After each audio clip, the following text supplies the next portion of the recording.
The views expressed on the previous programs are those of the hosts, guests, and callers, and See you in Buffalo, Geldy. The Beasley Broadcast Group, its Geldy. staff, advertisers, or agencies. Sports Back Radio, WQAL.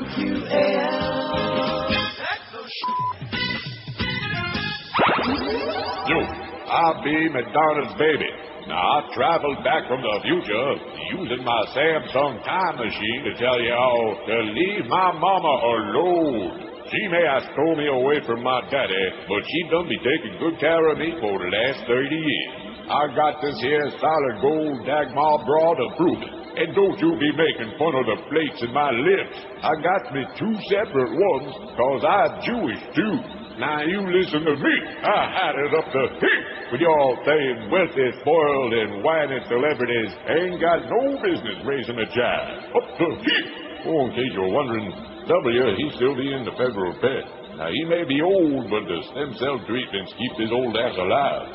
And speaking of stem cells, Rush, he done died of syphilis. Too many trips to the Dominican Republic. Come on, man. Let's get going. I ain't finished yet. That, for your information, is Britney's baby. You have to tell him that. Who cares? Let's go. I gotta get Mom's medication. Her ankles are swelling again. I hate thinking about your mom. That bitch smell like Locatel. Well, she liked that macaroni and cheese. Okay, let me sign off now. You all listen to what I'm saying now. See you in about 30 years. El Kabong Kabbalah. I bet she smells like hell, you know what I'm saying? Whatever hell smells like, I bet you that's what Madonna smells like. You can just tell by looking at her. I'd say that's pretty accurate. Yeah. Don't tell me George is out for a third episode. Yeah, well, obviously the bathroom's open now. Oh, that's right. He said that he was sitting room only. I'll be damned. Well, anyway, George has got some bowel issues this morning. Not that we have to tell you that, but of course it's more fun to do that. We like to share with the audience. In fact, maybe George will bring you a sack right to your house. Say, hey, take a whiff of this. See how you think I'm doing. Anyway, it's 10:03. That was sure a real fly opener here in Geldy there on the morning show this morning. In fact, every time I heard a little bit of it, he was on it. Pop, pop, pop, pop, pop, pop, pop. What was that all about? Maybe they're trying to, like, resurrect that show again. Maybe it's the worst team. What do you think? Huh? I said, what the hell was Geldy doing? So how was it? Was it open in there? Boy, it must have really smelled bad in that joint this morning. If they had the crowd that you were reporting before. Oh, in there? Yeah, it was brutal. I thought you meant in the studio. Woo! Bomb attacks on Baghdad markets kill 16. I don't know. I feel like a little bit of a letdown, and I knew this. This is like, after having sex, No. Yeah, it is. I mean, the election's over, and excellent results, and all of this, and Democrats won the House and the Senate, and Bush has fired Rumsfeld and all this other stuff, and they're eating crow with a little mustard on it. And now what? Now we're in limbo. Mm-hmm. Bomb attacks on markets in the predominantly Shiite neighborhoods of Baghdad killed at least 16 people among 38 Iraqis killed or found dead across the country today in the latest outbreak of sectarian violence. Only 38. Wow, that's great. This is just, astonishing. 7 of those were killed when a car bomb detonated outside shops in northern Baghdad's Kahira district as noontime shoppers were gathering. 27 others were injured. 7 cars were destroyed. Around that same time, a suicide bomber, it says here suicide boomer. Maybe he's like a baby boomer suicide bomber, so they kind of combined it all into one expression. A suicide boomer plowed his explosives-rigged vehicle into the crowds gathered in Mission Commercial Complex for spare parts in Baghdad's downtown Karada district. At least 9 were killed, 27 wounded in that attack. And it just goes on and on and on and on. So now the ball is in the Democrats' court. It's in their hands. And where are the answers? That's the question. They got any answers? What do you think? No. Bada-beep, bada-boop, bada-bop. Now, here's something I'm going to pass along that you ought to be listening to very, very closely, okay? Because we don't want any dead listeners. We can't afford to be losing any of you guys. A major manufacturer of I won't say we don't want any dead listeners. There are probably a few people listening that we just assume, but generally speaking. A major manufacturer of store-brand acetaminophen recalled 11 million bottles of the pain-relieving pills today after discovering that some were contaminated with metal fragments. Oh, my God. There were no immediate reports of injuries or illness or ripped kishkis yet, but Perrigo Company said it discovered the metal bits during quality control checks. I never heard of that company. Perrigo? Perrigo? No. The recall affects bottles containing various amounts of 500 milligram caplets. Perrigo bills itself as the world's largest manufacturer of store-brand non-prescription drugs. The Allegan, Michigan company didn't disclose the chains for which it manufactures the store-brand acetaminophen. However, Walmart stores CVS, Walgreens, and Costco Wholesale are among the companies it supplies with healthcare products according to the SEC filings. So if there, and again, it's like store-brand non-prescription painkiller. Yeah. Well, that's not very helpful in telling us what, So in other words, like Walgreens has its own store brand of vitamins. All these places do. So I'm just passing that along. I'm going to put it over here on the side, and we'll read it again like 50 or 100 times, just to make sure you don't wind up ripping your guts out. Right. Well, I'm glad I'm stocked up. You're stocked up on painkillers? Yes, I am. Well, what about legal aspirin one? anyway. Aspirin? Mm-hmm. Well, that's painful, man. Which of these do you care about most? We had 1,773 votes in the poll yesterday, but why didn't you put your family or your children or your dog?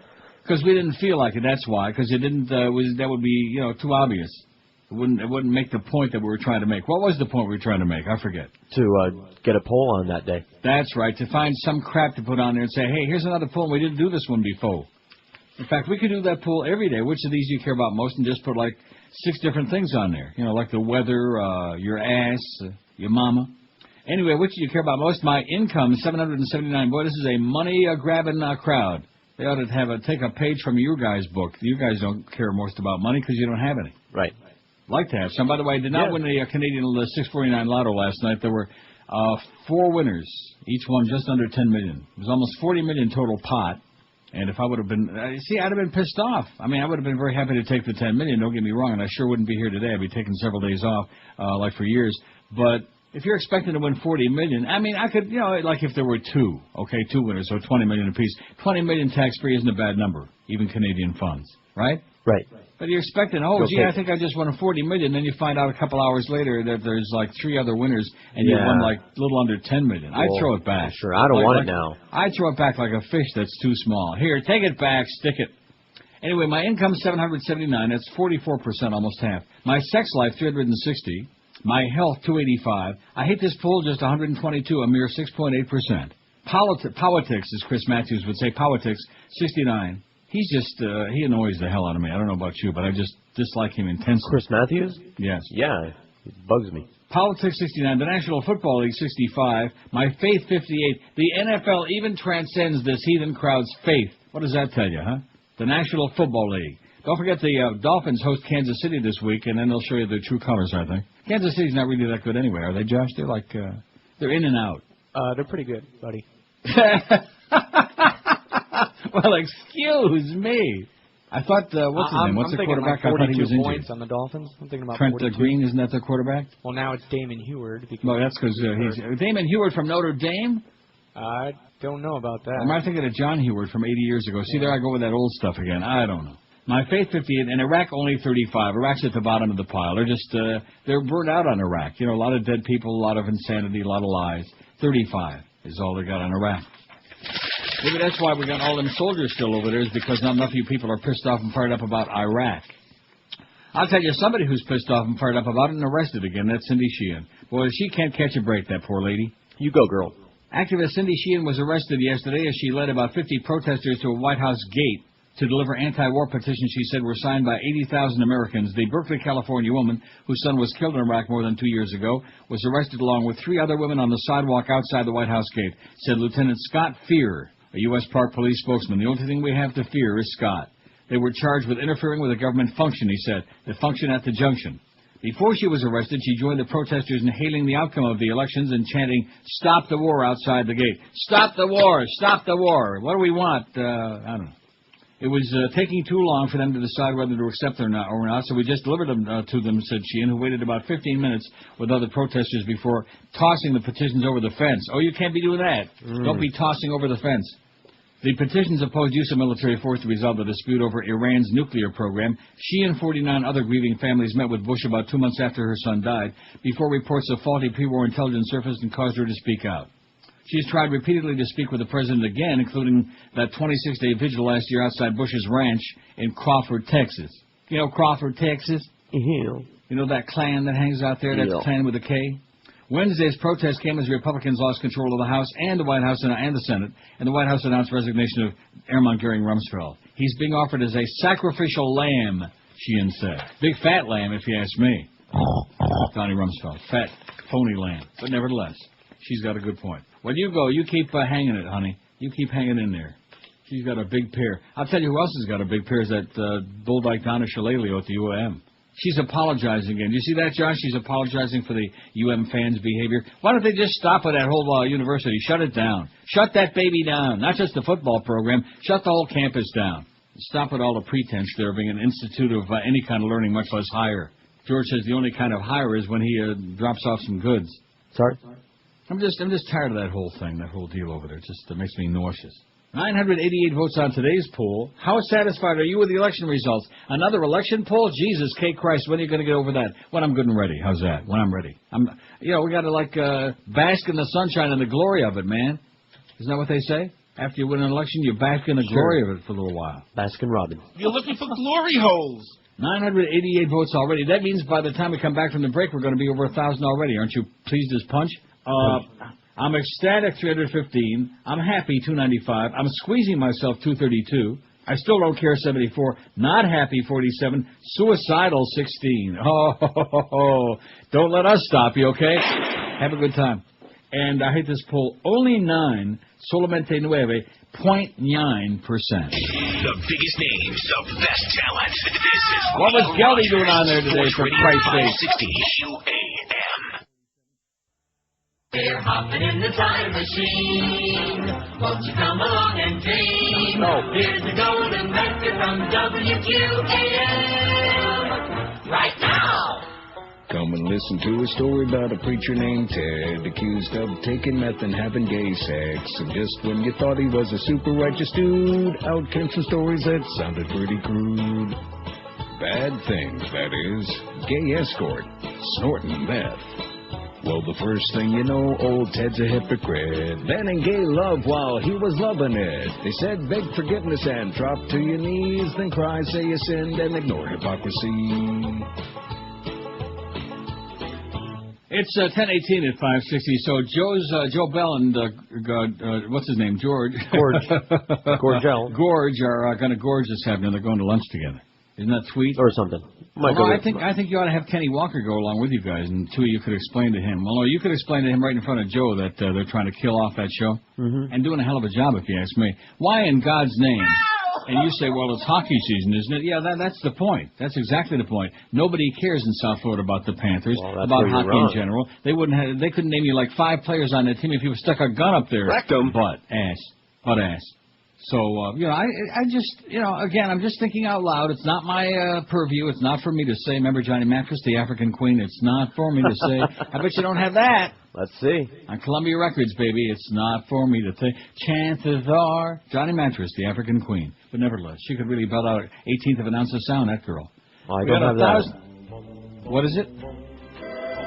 I don't have the song you're talking about, unfortunately. I don't know what this is. We got 1,023 votes on the poll. And here's Miss Mathis right now. I must be going. Yeah, get her off of my show. Put her around with Geldy on the morning show. In the wake of last month's UM-FIU brawl, another embarrassing situation, writes Barry Jackass at the Orange Bowl, has prompted another apology from U of N president that Dyke Donna Shalala. Quarterback Kyle Wright's father, Ken, said Shalala called him Monday to apologize after he was subjected to obscenity-laced insults directed toward Kyle and other players after Saturday's loss to Virginia Tech. Kyle Wright revealed yesterday that fans actually spat on Miami players as they walked through the end zone tunnel after the game, which Wright said was prompted his father to yell at the perpetrators. Kyle said he wasn't spat on. How do you like that? They were spitting on their own players because they had the audacity to lose another game. You see, what did I tell you about that whole UM program, man? It is the biggest bunch of derelicts and slime balls in the history. You can't spell scum without UM. Bag. No matter what happens on the field, I don't think that warrants fans spitting on you, Cal Wright said. Getting spit on and having recruits having beer spilled on them is not acceptable. I think True Canes fans will absolutely agree. And, of course, we know how many True Canes fans there really are. About 30, man. Ken Wright, speaking from his California home yesterday, said Shalala called him and expressed her regret and apologized for the actions of a small percentage of Miami fans, real a-holes. He added he was disappointed in the Orange Bowl security and didn't necessarily like how UM handled the incident. Orange Bowl stadium manager Greg Wright said yesterday he was unaware anything happened. Greg Wright, he was probably busy driving at Western Fair. Greg Wright Jr., who sure looks better than the old man. I'm not going to stand for it, Ken Wright said out of line fans. I don't go there to protect my son. I've been to many, many college games. I've never seen or heard anything like that. Well, I guess he's never been to the OB before then. It's a toilet, and what do you do in a toilet? You spit in it, right? Well, that's one thing. Booing goes on, but hanging over a rail, spewing obscenities at kids, pouring beer and spitting on them when their family is there. I'll quote President Shalala. He said, it's not acceptable. It's unacceptable. Said Senator Anthony Walschlager. It's disheartening to see some of your home fans doing that. For the most part, they're good fans, but a few bad apples spoil the bunch. A few bad apples, my ass. The fans who yelled, go back to California mixed with obscenities, don't even deserve to be commented on, Cal Wright said. How do you like that? More crap at UM. I'm telling you, they ought to shut that baby down. Shut it down right now, like the Beach Boys said. Remember Shut It Down? Mm-hmm. Shut Down. Is that the name of the song, Shut It Down or Shut Down? Shut It Down. Shut Down.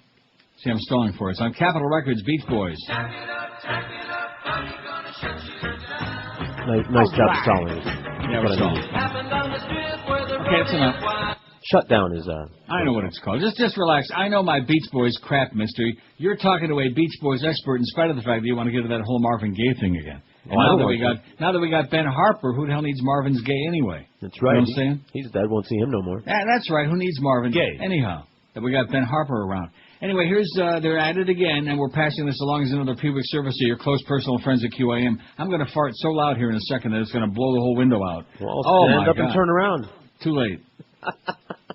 Too late. I buried it in the seat. Too bad there's no charcoal in the seat. Like on a plane. God, that was a ripper from the Grim Rimmer. BSO deputies will conduct DUI saturation patrols tomorrow, Friday, November 10. Don't say we didn't warn you. From approximately 8:30 at night till 5 a.m. the following morning, Saturday morning, in the areas of Deerfield Beach, Pompano Beach, and Oakland Park, and then on Saturday, November 11th, from approximately 8:30 p.m. till 5 a.m. the following morning in areas of unincorporated Central Broward County, Pompano Beach, and Oakland Park. Impaired drivers will be identified and DUI laws will be actively enforced. This information is published in compliance with a Supreme Court ruling mandating prior announcement of selective enforcement activities. Got it? Tomorrow night, and then Saturday night, whatever it is. 8:30 tonight till 5 a.m. I'll put that over here in my pile and read it 50 million times. We have 754 friends on our MySpace page. Well, I'm proud of that, and Josh says that's a miracle. Although Josh gave me some very enlightening and encouraging news this morning. Now, can we put that on the air, or would that be bad for the sports people? Why not? What's wrong with that? Josh said that there's a big spike in listenership. I know a lot of people listen online on NeilRogers.com, which, of course, is why not. But evidently there are many, about 10? There's a big spike. There's a big spike in there. He didn't want to give me a number because it would be embarrassing. Compared to how many listen on NeilRogers.com. But nevertheless, on QAM.com, there's a lot of big spike in midday. So even though it's a sports station and a sports website, how do you like that, Clarence? Put that in your pipe and smoke it, you little quisling, you little simpleton. You fairy. Yeah. So anyway, what led me to that? Why did I mention that? Oh, the fact that we got that 754 on my friends. MySpace friends. We got a lot of space friends. 1,040 votes on the poll. How do you like that, Mr. Rodriguez? And, of course, that's because George yesterday did not screw up, and he thought he'd have to do that again. He changed that poll religiously, man, like it was something important, like I really cared about it, which I did not. I would have much rather had 2-3 grand on the line at Woodbine, which I did not. But I got most of my money back. Left there almost even yesterday. It's pretty good. Not too bad. Didn't win the lotto last night. I'm down in the dumps about that. Boy, that would have been nice to win. Of course, if I'd have won it, there would have been 5 winners, so only about a little over $8 million apiece. Who the hell wants a lousy $8 million, huh? I'd have been gone so fast. You can tell Joe that, by the way, that, I do play the lotto twice a week here, the 649. Mm-hmm. And also tell him he can divest himself of these fantasies he's having about my stopping in and visiting the station next time I'm down there. Forget about it, Joe, okay? In the words of a very, very famous philosopher. Forget about it. Right. Russian authorities have refused to license the Borat comedy film that's taken U.S. box offices by storm, and George says it's just as funny as getting hit in the head with an apple pie. Maybe even more so. By storm over fear would offend audiences here, the Moscow Times daily reported, meaning here, meaning there. Mm-hmm. The film contains material that some viewers may consider offensive to certain nationalities and religions, the paper quoted Yuri Vyushkov, head of the agency that licenses films for theater distribution in the Russian, in Russia. If the ban is upheld, the movie Borat Cultural Leanings of America to make benefit glorious nation of Kazakhstan will be one of the first non-pornographic films banned in Russia since the breakup of the Soviet Union, The film starring English comedian Sacha Baron Cohen is about a fictional, misogynistic, wife-beating Kazakh journalist who depicts Kazakhstan as a country. I think Nick Antropov of the Leafs is from Kazakhstan. Who depicts Kazakhstan as a country where people are addicted to horse urine and are fond of rape, incest, and shooting dogs. They were doing okay until we got to the dog part. The movie had been scheduled to open in 300 theaters nationwide in Russia on November 30th. About 30, man. And the distributed 20th Century Fox in Russia can still appeal against the Federal Culture and Cinematography Agency's refusal to grant the license. How do you like that? A bunch of uptight Ruskies. I bet you Josh's girlfriend, his Russian girlfriend's not too happy about that either. I'll have to talk to her about it. Now, have you seen the movie yet or what? No, I'm dying to see it. Well, if you don't, you will be. And I'm really I want to apologize publicly to George for the fact that Amazon.com is so slow. Because if you would have just reminded me, you should order the expedited. You'd have it already. Listen, you'd have it now. It's all right. You would have already seen it 2-3 times there. No sweat. Match Point. Don't even worry about it. Starring Jonathan Rhys-Meyers and, of course, the lovely whatever her name is, Scarlett Johansson. I'll just savor the moments. I guarantee you will. 10:27 at QM. What's that schedule look like? It looks like the Mad Dog at 2, the Power Hour with Hank and the Mad Dog together, if we can squeeze them both in the studio. Humper 5 to 7 solo. Panthers lost in the shootout last night. I saw that. Not too good. 7 o'clock we got Hurricane Hotline at GameWorks at the Shops at Sunset Place. College Tailgate presented by FedEx Orange Bowl 9 to 10. Wow. And then Eddie K at 10 tonight. The biggest What was Geldy doing on that This morning is show? Neil Have a talking with Rogers, Kenny Sports Radio there and tell me 560 before that sound like the play. But Rectum. Geldy, talking on a sports show, trying to be macho. Your voice sounds just like a 7-year-old girl. Yes. A little sports hole shill. Absolutely. What else are you there for? Geldy, talking like a baby who needs a little training. Why can't you understand? You don't sound like a man. Remove the rubber bands that choke your scrotum.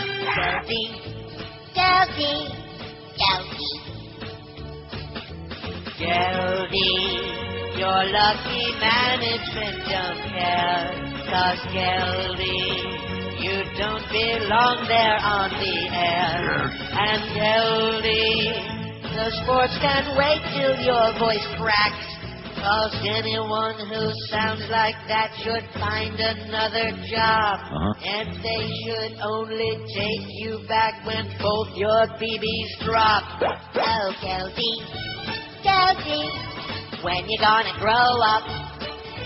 You make us wanna throw up. You silly squeaky fool, go to broadcasting school. Your prepubescent voice makes you sound like a putz.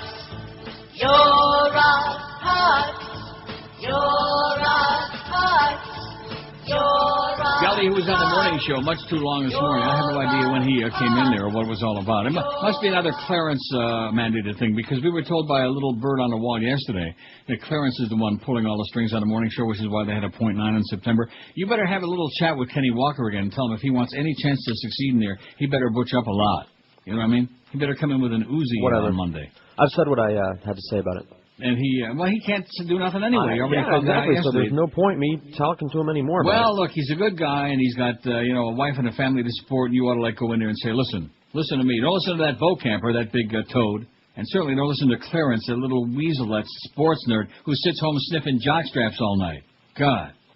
Democratic Iowa Governor Tom Vilsack is expected to officially launch his 2008 presidential campaign today by filing documents with the FEC, the Federal Elections Commission. Tom Vilsack, what do you think? He's got a shot? His decision comes after months of speculation that he would run, and 2 days after his fellow Democrats scored those overwhelming victories in state and national elections. Vilsack is the first Democrat to make a formal declaration for the presidency, although a number of better-known candidates are presumed to be running. We can only pray, thanks God. Likewise, Republican Duncan Hunter of California is the only announced candidate on the Republican side. There you go, Duncan Hunter against Tom Vilsack. Wow, can you see a tremendous outpouring for that? Okay. Americans sent a clear message on Tuesday, Vilsack said in a statement obtained by the AP that's being released today. They want leaders who share their values, understand their needs, and they respect their intelligence. That's what I've done as governor of Iowa, and that's what I intend to do as president. Vilsack said he's filing documents with the FEC establishing the Tom Vilsack for President Committee. You know what it sounds like to me? A sack of... Crap. Yeah. A Vilsack of crap.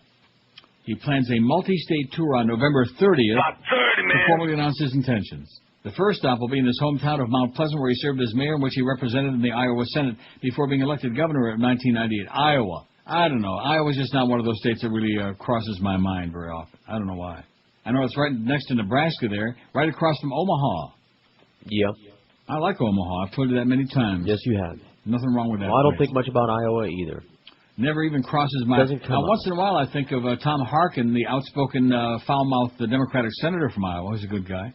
Vilsack said he would also announce his candidacy in New Hampshire, Pennsylvania, Nevada, and South Carolina. He was born in Pittsburgh, Pennsylvania, and the other states are all important early tests of strength in the nominating process. I couldn't be more honored that my wife Christy and our sons Doug and Jess are committed to joining my effort. What kind of a name is that for a guy? Jess. So you got two sons? Jess. Are committed to join my effort to offer the people of America and the Democratic Party. Well, okay, good. You gave us an offer that we could refuse. No thanks, Tom. Have a good luck. Good luck to you, sweetheart. Just go back to Iowa and stay there. Get out in the cornfields, okay? Get out of our face. Do you know we're going to have over 1,100 votes by 11 o'clock? 11 at 11, man. That is a real natural. It's enough to make you want to, like, take the rest of the day off. Play music all day. Play Johnny Mathis tunes. Oh, boy. One of University of Central Florida's oldest fraternities has been disbanded by its national headquarters. I don't know about you, but I am so sick and tired of this so-called hazing crap. What is it all about? Gay. What's it all about, Alfie? Bunch of overgrown children. One of University of Central Florida's oldest fraternities has been disbanded by its national headquarters following allegations of hazing involving heavy drinking and pledges wearing women's underwear. See there, George had his thumb on. Told you. Always involves, hanky-spanky. Every get their single pants time. off somehow. Get them naked. Get their pants off. Get their private flying in the wind. Yeah. The Sigma Alpha Epsilon chapter will be closed immediately, said Brandon Weghorst, spokesman for the Evanston, Illinois-based fraternity. Sigma Alpha Epsilon. Our board does not feel it's worth the effort to rehabilitate the group, Weghorst said yesterday. He said as many as two-thirds of the chapter's approximately 90 members may have been involved. Two-thirds. Campus police and administrators are investigating the October 26th incident as possible hazing. The caller had notified police of screaming, sobbing, and moaning coming from the house, maybe early in the morning, according to police reports. Moaning.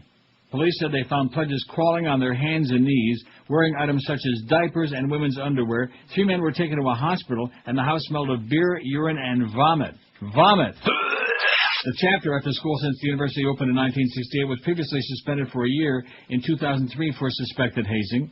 Telephone messages left this morning for chapter president Drew Dalton and university officials were not immediately returned to the ANP. How do you like that, huh? At the University of Central Florida, UCF. Screaming, sobbing, and moaning. Maybe Miss Folia was knocking on the door, huh? Maybe she wormed her way in there, so to speak. That could be it. He likes to cause a little bit of screaming, gnashing, and moaning, mostly the moaning part. Maybe he brought the urine. Well, he's a real peer. Can't say the other word anymore. No, we sure can't. We'll get joiced if we say the other one. Yeah. By the way, when you have lunch with Joe today, tell him we're sick and tired of that crap. Oh, yeah. In fact, I would just stand up at the table and just kind of like bend over and like right that, like that. You don't have to say anything about it, just as a subliminal message. Don't say anything, just do it. Yeah, that's right, just do it. Oh, I better play that clip from the Deliverance again. We got 1089 on the poll, baby, 1,089 votes. How satisfied, how ecstatic, how pleased are you with the election results from whatever it was, Tuesday? I'm ecstatic, 354. Happy, 327. I'm squeezing myself, 251. You better stop right now. I still don't care, 79. Not happy, 48. Suicidal, 18. So that's like almost 6% of our audience. Must be a bunch of closet right-wing pansies. And I hate this poll. Only 12, 1.1%. Well, 1-1. Well, I sure hope that Geldy can push some of our day parts up to a 1-1 again. He specialized in those small numbers when he was doing that 2-4 slot. He talked a good game, but he sure... In fact, Mo got it down to a 1 point, and then Geldy kind of like held Mo's number right there. You know, he held it. Experience the difference at Mercedes-Benz of Pompano. And don't forget, at Mercedes-Benz of Pompano, it doesn't matter what time of the month you purchase a vehicle, because at the beginning of the month, the middle of the month, the end of the month, whenever it is, you always get the best deal. Whether it's one of the brand new 2007 Mercedes-Benz luxury sedans, the 2007 GL class, the first Mercedes-Benz full-size SUV, or their large selection of certified pre-owned cars, they give you spectacular deals. And when you choose Mercedes-Benz of Pompano, you'll have over 200 employees dedicated to providing incomparable service for you, too, offering you express lube, courtesy vehicles, and complimentary car wash. Make an appointment through the Business Development Center, and don't forget you can even earn dealer miles just like frequent flyer air miles. Browse Mercedes-Benz of Pompano's Indoor Expo. You'll find over 150 great new and pre-owned vehicles, or go to their website, BenzPompano.com, B-E-N-Z, BenzPompano.com. Experience the difference at Mercedes-Benz of Pompano. You'll find them at I-95 and Copens Road. Give them a call at 1-800-NEW-BENZ, N-E-W-B-E-N-Z, just like Deep Knee Benz. 1-800-NEW-BENZ for Mercedes-Benz of Pompano, a Mercedes-Benz dealer like no other you have ever seen. The biggest names, the best talent. This is Neil Rogers, Sports Radio 560 UAM. Remember this golden gasser. Wonderful WQAM.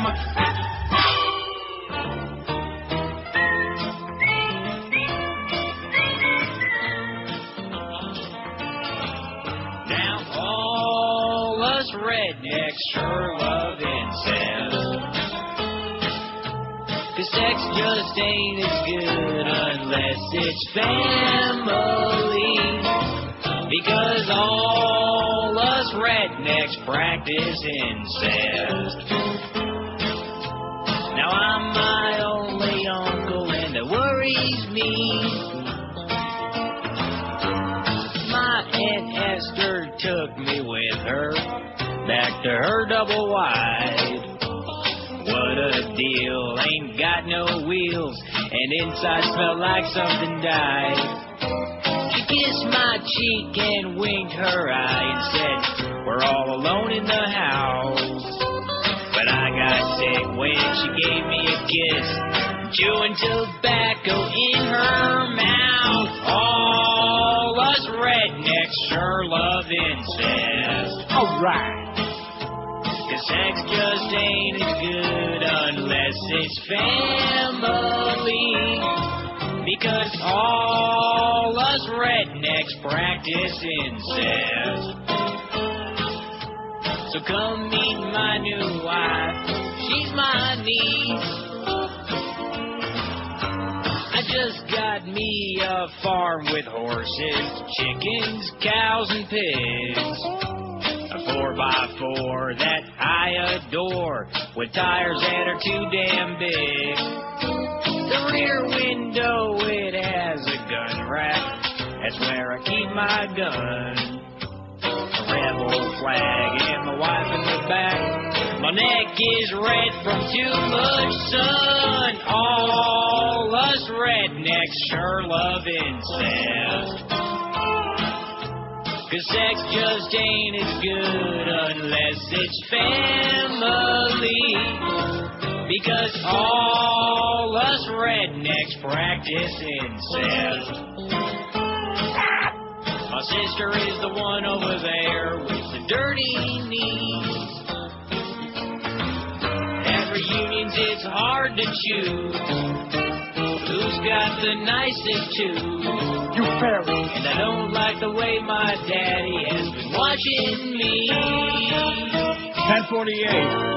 El Presidente is going to be making an announcement in the Rose Garden in front of his entire cabinet. Maybe they're all going to resign this morning. Oh! Wouldn't that be great? Right. I mean, yesterday Rummy and today all the rest of... More likely they'll declare martial law or something. Oh, like that could be it. Speaking of that, the evangelical camp featured in the documentary Jesus Camp has been discontinued due to vandalism and other negative reactions sparked by the film, according to a report in yesterday's Houston Chronicle. Somehow I missed Jesus Camp. Did you? Well, I saw the reports on it, but I'll be sure to watch it when it comes on cable. We've decided to hold different activities in the future, Pentecostal pastor and camp organizer Becky Fisher said. The film gained attention when the trailers went public showing the children who are sent to camp to pray before an effigy of George Bush and trained to protest abortion at very early ages, kind of like those madrasas over there in Pakistan and Saudi Arabia. Same deal. It then gained further notoriety when it was noted that the film featured former evangelical leader Ted Haggard, the former pastor of the New Life Church in Colorado Springs and former advisor to George Bush.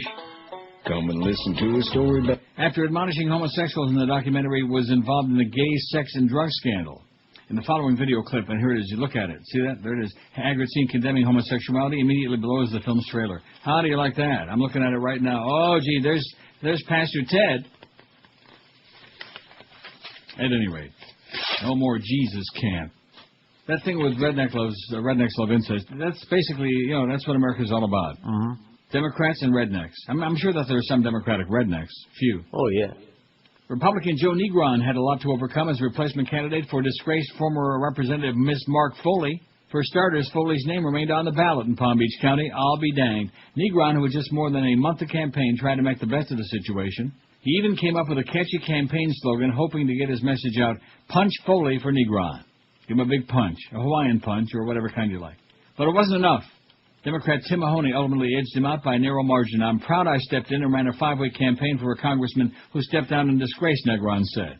Foley's South Florida seat. Oh, yeah, he's got a very famous seat, Foley. In other words, rectum, which he abandoned amid accusations he sent lurid messages to teenage boys, pages on Capitol Hill, was one of several around the country that were left open after congressional scandals. In Texas, Democratic Nick Lampson won the seat left open when former House Majority Leader Tom DeLay resigned from Congress. The Hammer. In June as a result of a fundraising scandal. That was funny. The courts refused to allow Republicans to replace DeLay on the ballot. The victory was sweet revenge for Lampson. The former congressman lost his House seat in 2004 as a result of a devious plan orchestrated by DeLay to redraw congressional voting districts in Texas. The Eastern Ohio district of disgraced former Representative Bob Ney, traditionally a Republican stronghold, was also turned over to Democrats. The voters said nay to the Republicans. Democrat Zach Space, watch your back, Zach, defeated Republican State Senator Joy Padgett, taking a seat the GOP had held for 30 years. How do you like that? So there's a couple of good points, good things. Of course, the thing in Palm Beach was much too close, but nevertheless, close don't count only in horseshoes and quoits. I don't even know what the quoits is. What is quoits? I don't know. Am I going to have to look that up? Like clothes? Get out of here. Close my ass. Please. Doing the show in shorts all the time. Let's see. Detailed history of the game. It's a game, quoits. Okay. It's a food? Quoits is related to another early pub game, throwing of horseshoes at a pin in the ground. See? That's the old saying, close only counts in horseshoes and quoits. Some theories have it that quoits developed from horseshoe pitching as a formalized version of the sport. Horseshoe pitching is still played today and especially popular in certain regions of the U.S., the rules being similar to that of the Northern Quoits game, and it's got the rules and the whole deal. The long game, the short game, the early game, and like that. Remember that golf spot with Jack Nicklaus and John Holmes? Jack Nicklaus says, let me show you the short game, and John Holmes says, anyway, a day after Britney Spears asked for a divorce, Kevin Federline, K-Fed, one of the smarmiest, most objectionable pieces of turd ever to crawl out of the slime in Louisiana. Isn't that where they're from, Louisiana? I don't know. I think he put the Luz in Louisiana. A day after she asked for a divorce, Kevin K-Fed filed court papers seeking sole custody of the couple's 2 children. The former backup dancer and aspiring rapper is also seeking spousal support. He says the couple's... I mean, that's just so sad, you know. It's so sad. Like she was doing him he was doing her a favor by servicing her, you know what I'm saying? Yeah. He says the couple's community assets are uncertain, though Spears said in her divorce papers there were none to speak of. All right. I like her better right now. Yeah, nice stuff. You go, bitch. Kevin is prepared to go the distance in order to do what he feels is necessary to protect and safeguard the children and will not be intimidated or dissuaded from pursuit of those goals. Michael Sand, spokesman for Fedeline's attorney Mark Vincent Kaplan, said Wednesday. Spokesman for his attorney. Wow. The spokesman. Citing irreconcilable differences, Spears filed for divorce on Tuesday, which we're supposed to care about this, even though I couldn't care less. But nevertheless, you got to be on top of this crap, man. This is where America's head is at. Spears, 24, and K-Fed, 28, have a 1-year-old son, Sean Preston, and an infant son, Jaden James, who was born September 12. Spears, of course, is seeking custody of both children. Spears wed Fedeline in the fall of 2004. They had a ceremony in September, but court papers state the couple were officially married October 6th. It was the first marriage for Fedeline, though he was still dating his pregnant girlfriend, Shar Jackson, when he met the pop star. His pregnant girlfriend. Well, I'll tell you one thing, he sure got a way of impregnating his girlfriends. Jackson gave birth to Fedeline's second child just months before he married Spears. It was the second wedding in a year for Spears, whose 55-hour marriage to childhood friend Jason Alexander ended in annulment. Remember those days, of course. Well, I'm going to tell you, all this tabloid turbulence is just more than most of us can handle. Isn't that what it is? Tabloid turbulence. Speaking of turbulence, they're going to have a turbulent stomach all weekend because they're bringing in some heavy-duty stuff tomorrow. Jackson's Ice Cream from Dania is coming in with more tubs of ice cream for the guys and premium National Deli all-beef hot dogs. Big dogs, not just regular, but footlongs. Where the hell was it we used to have footlongs? Where the hell was that? Was it like at the fair, at the state fair, stuff like that? I don't know, Coney Island. Never was at Coney Island. What do you think, I'm like some kind of a New York Jew or something like that? I don't know, aren't you? Anyway, National Deli proudly presents the first annual Big Dog Eating Contest at Jackson's Ice Cream November 18th at 8 p.m., featuring foot-long premium all-beef Big Dogs. So they're bringing in a bunch of weenies and ice cream tomorrow for our two weenies, George and Josh. Wieners for the weenies. 11:45 on the pool. I'll tell you one thing, man. We are really kicking some big, fat, grotesque ass today. Even Donna Shillelagh don't have an ass that big, I don't think. Although maybe. How do you like that thing? Some of the so-called fans spitting on their own players because they had the audacity to lose another game, as if they didn't go out there and play their guts out, right? Am I right, Josh? Yeah, they just, don't have talent. They or just coaching. suck, okay? So they're not so all that great. Okay, big deal. So they lost some games. Tough crap. Just like that Michael Irvin is bad-mouthing poor Larry, that old Larry cokehead guy. And Larry ain't too happy about it either. Well, there's the ape man, the pissed-off ape Sorry man. we couldn't get that to you sooner. Yeah, that's right. Get us the wheel and the standing upright sooner, you schmuck. God, get him out of our face. Anyway, 10:56 at QM. We got a lot of heavy-duty sports stuff. The Dolphins play this weekend. What girls' team do the Hurricanes plan on beating up this weekend? Oh, actually, they have another top 25 team in Maryland. Oh, they're going to get whipped again. Hopefully that's an away game. Let me take a look at the schedule. It is. Well, I'm not going to trust you because you told me that the Just Dolphins trust me, were on the road. it's an away game. Oh, it's UM at Maryland. Well, thank God for that. Hopefully the Maryland fans won't be spitting on the Hurricane players or anybody else or at each other. Maryland, another ranked team, huh? So let's see, 5-5. That sounds like Larry's last game to me. The biggest names. Bye-bye, you old talent. goat. This is Neil Rogers, Sports Radio 560 QAM. Hurricane fucking blow! Oh, Canada. A land that's produced rock and roll's greatest performers. And now, these legendary Canucks pay tribute to one another on this new CD, The Best of Canadians Singing Other Canadians, featuring Anne Murray's version of this Rush classic. A modern-day warrior, mean stride. Today's Tom Sawyer, mean pride. And Rush's take on this Anne Murray standard.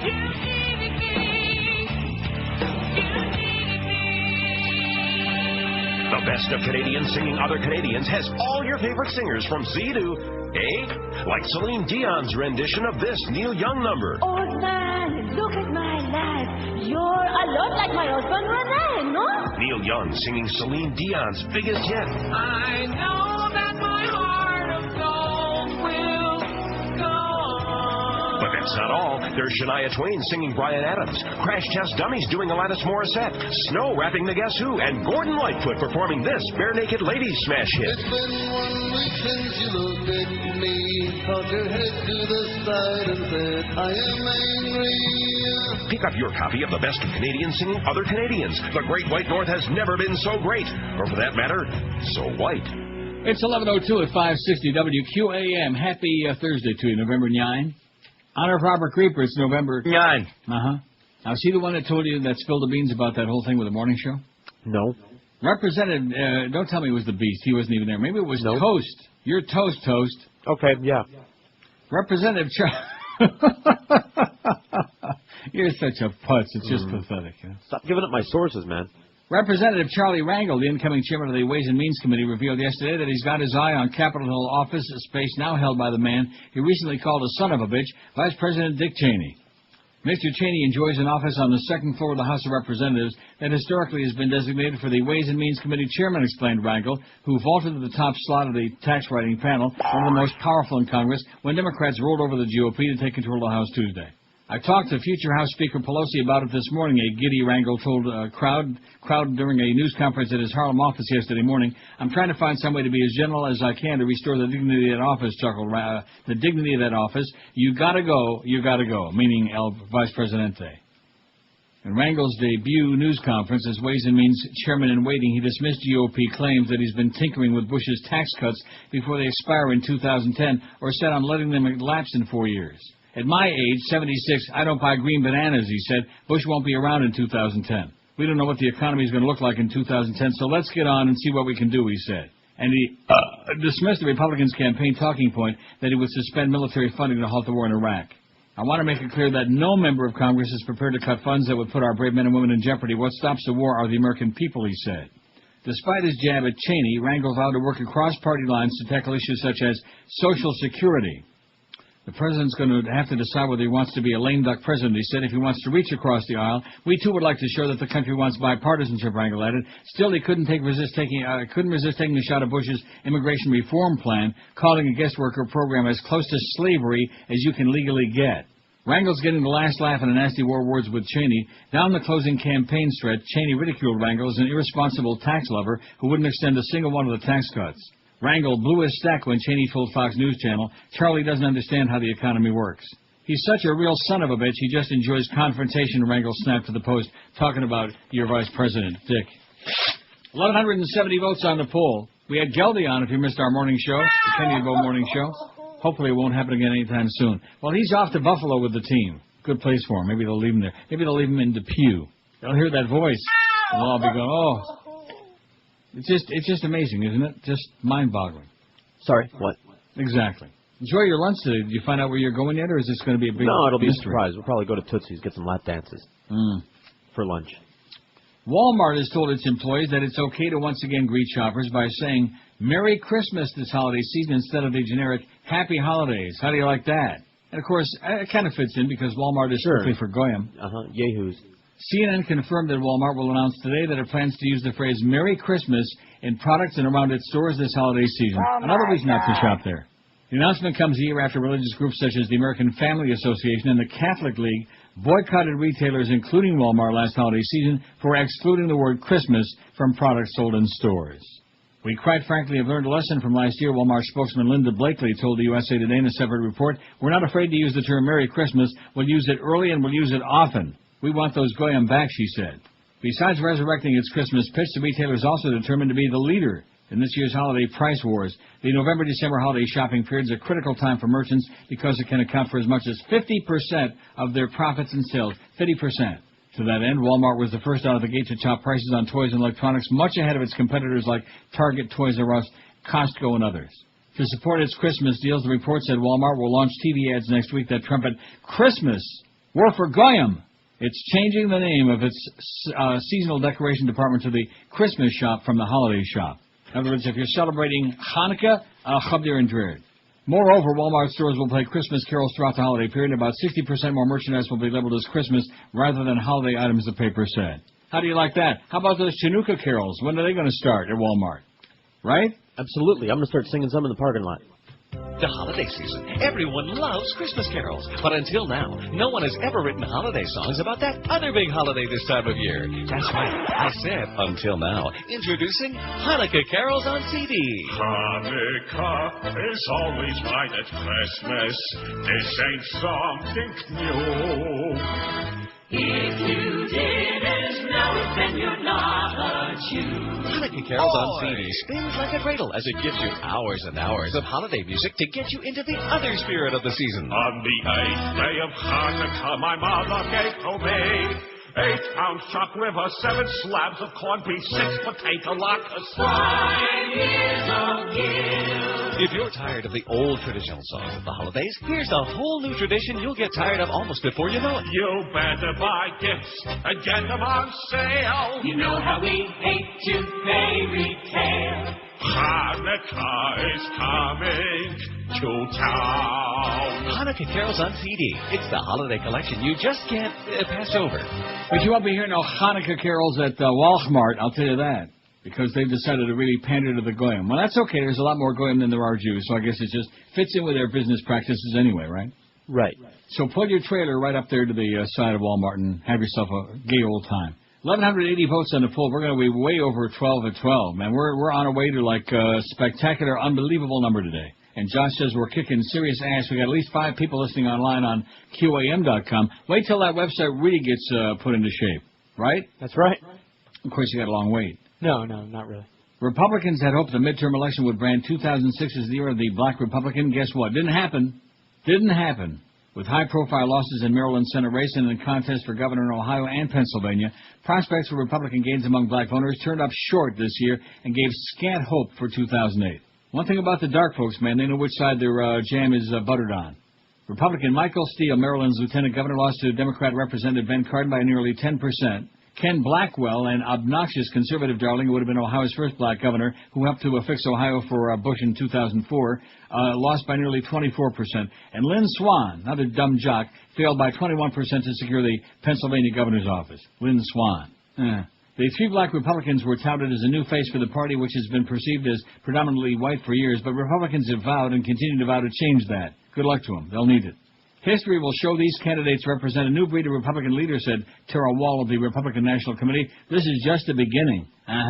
Wall insisted that the Republican sweeping defeats throughout the nation Tuesday would not hinder the party's future efforts to recruit black candidates. Well, they certainly got enough gay candidates.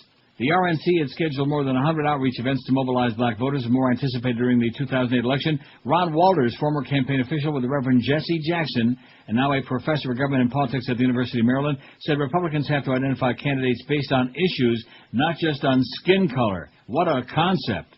They have to have positions that are in line with the black community, he said. If they can't attract the black vote, it won't pay off. Exit polls showed 88% of blacks supported Democrats, about the same level of support in the last few elections. 88%. We should only say that of all ethnic and minority groups. Shouldn't we be able to say that? 88% of Jews, 88% of Hispanics, like especially in Dade County, huh? Wouldn't that be something? Wouldn't that be a major reawakening accomplishment? I'll tell you one thing. All those old green teeth, man, are going to be dead one of these days. Not soon enough, but, I mean, they'll be dead. You know what I'm talking about, the old green teeth? Oh, yeah. The alien crowd. The crowd, you know. Yeah, well, they're ailing. They'll be dead. And then the new breed of young Julios, man, then they're going to take over. People like Miguel, for example. Hola. Yeah, and him, too. Oh, he's going to take over. Yeah. He's going to be head of the DEA. The Drug Enjoyment Agency? The Drug Enjoyment Agency. Excellent. 1,187 votes on the poll. We're waiting for President Bush to speak, and he said, I never promised you a rose garden. And there's Nancy Pelosi and that very boring Harry Reid. Do you think Harry's really alive, or is he just like a mannequin?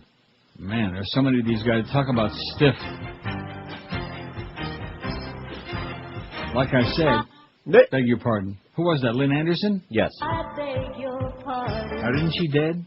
I think so. Oh, not Lynn Anderson, for crying out loud. Not lovely Lynn, who had so many big hits like that when I was a medley of them, I think. I never promised you a rose garden. Well, anyway, he's going to be making another speech, and hopefully the whole bunch of them will resign. The biggest names of best talent. This is Neil Rogers, Sports Radio 560 QAM. Sports for your radio is what the Q's for in QAM. Absolutely. First, it was Raiders of the Lost Ark, the Temple of Doom, and The Last Crusade. Now, nearly 2 decades later, he's back. I hate snakes. I can't remember why, but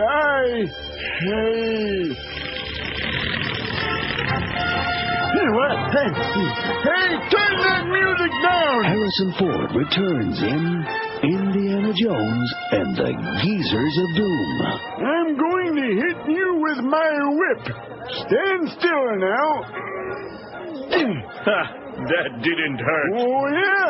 How about this? It felt nothing.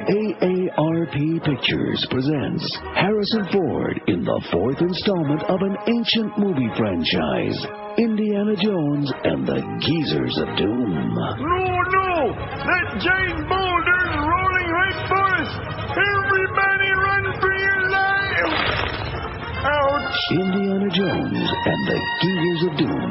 This role is not recommended for actors over 64 years of age. 11:18 at 560 WQAM. We have 1,205 votes on the poll. We are smoking on that thing, man. It is just smoking. And 2 big lunches taking place today. Your president's having lunch with Nancy Pelosi. Would you like to be a fly on that table? Oh, not a fly. And George is having lunch with Joe Bell, our general mangler, this afternoon. He doesn't know where yet, and doesn't know what kind of Jell-O you're going to be eating for dessert. Probably it's got some of that President antifreeze in it. I hope it's red. How about the Jell-O? That too. As the canvassing continues in Virginia, Senator George Makakowicz Allen is sequestered in his home, shell-shocked and going through a nightmare during this period of limbo. A senior Allen staffer tells CNN Allen is making a speech at 3 this afternoon, hopefully to concede. In a conference call with the Senate staff and regional representatives yesterday afternoon, the Virginia senator didn't concede yet, but was clearly not emboldened to fight this. According to the staffer who spoke on condition of anonymity, he don't want to be called macaca by some half-wits. And Allen lost to his Democratic challenger, James Webb, gives Democrats a 1-seat majority in the Senate. I think he's going to concede at 3 this afternoon, being the real fine gentleman that he is. Being the drooling redneck that he is. Wow. At any rate, so that's you got Bush at 11:35, and you got Makakowicz at 3. I think your day is all set now, and of course those big lunches in between. George is going to be—he's got a hidden microphone. He's going to be broadcasting lunch with Joe Bell. Tell him that Kenny Walker's a good guy, and they should stop trying to sandbag his show. I will. That'd be something good to say. I mean, you know. Mm-hmm. I don't want to get involved, though. Don't go dragging my name through it. Don't be like, well, Neil says... That's exactly what I'm going to say. Yeah, I'm sure you're Neil going to do says that. this and Neil says that. Right. I'm positive that's what it's going to be. Well, because otherwise they'll say... Well, first of all, he don't care. Exactly. He doesn't care what you have to say That's anyway. right. He's just using you to try to get through That's the meeting. right. I'm going to tell him Neil hey, says this is that. what Neil wants. Doug Thompson, Capitol Hill Blue, Georgia's very favorite website, says, memo to Democrats, don't buy into Bush's act.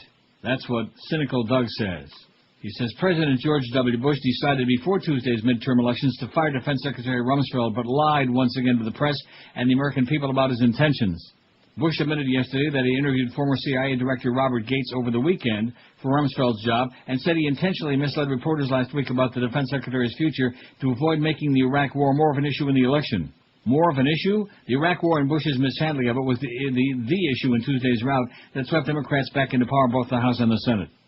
Once again, Bush proved himself unaware of the obvious and oblivious to the voter anger that sent Republicans packing. He blamed GOP losses on voter ignorance, saying Americans didn't understand the war in Iraq. He chastised political guru Karl Rove, saying, I obviously was working harder in the campaign than he was. He later would claim the line was a joke, but it wasn't. Bush was clearly pissed off at everyone involved in Tuesday's election debacle, everyone but himself. Wednesday's press conference was classic Bush. Offer up Rumsfeld as the first of what some expect will be a number of scapegoats for the Tuesday massacre, avoid accepting responsibility for his own culpability, and talk about how he hopes to work with Democrats after 6 years of riding roughshod over them. When asked about the outrageous claims he made about incoming Speaker Nancy Pelosi and other Democrats during the election, saying they favored victory by terrorists, Bush dismissed his inflammatory rhetoric as just politics. The election is over, Bush said it's time to move on.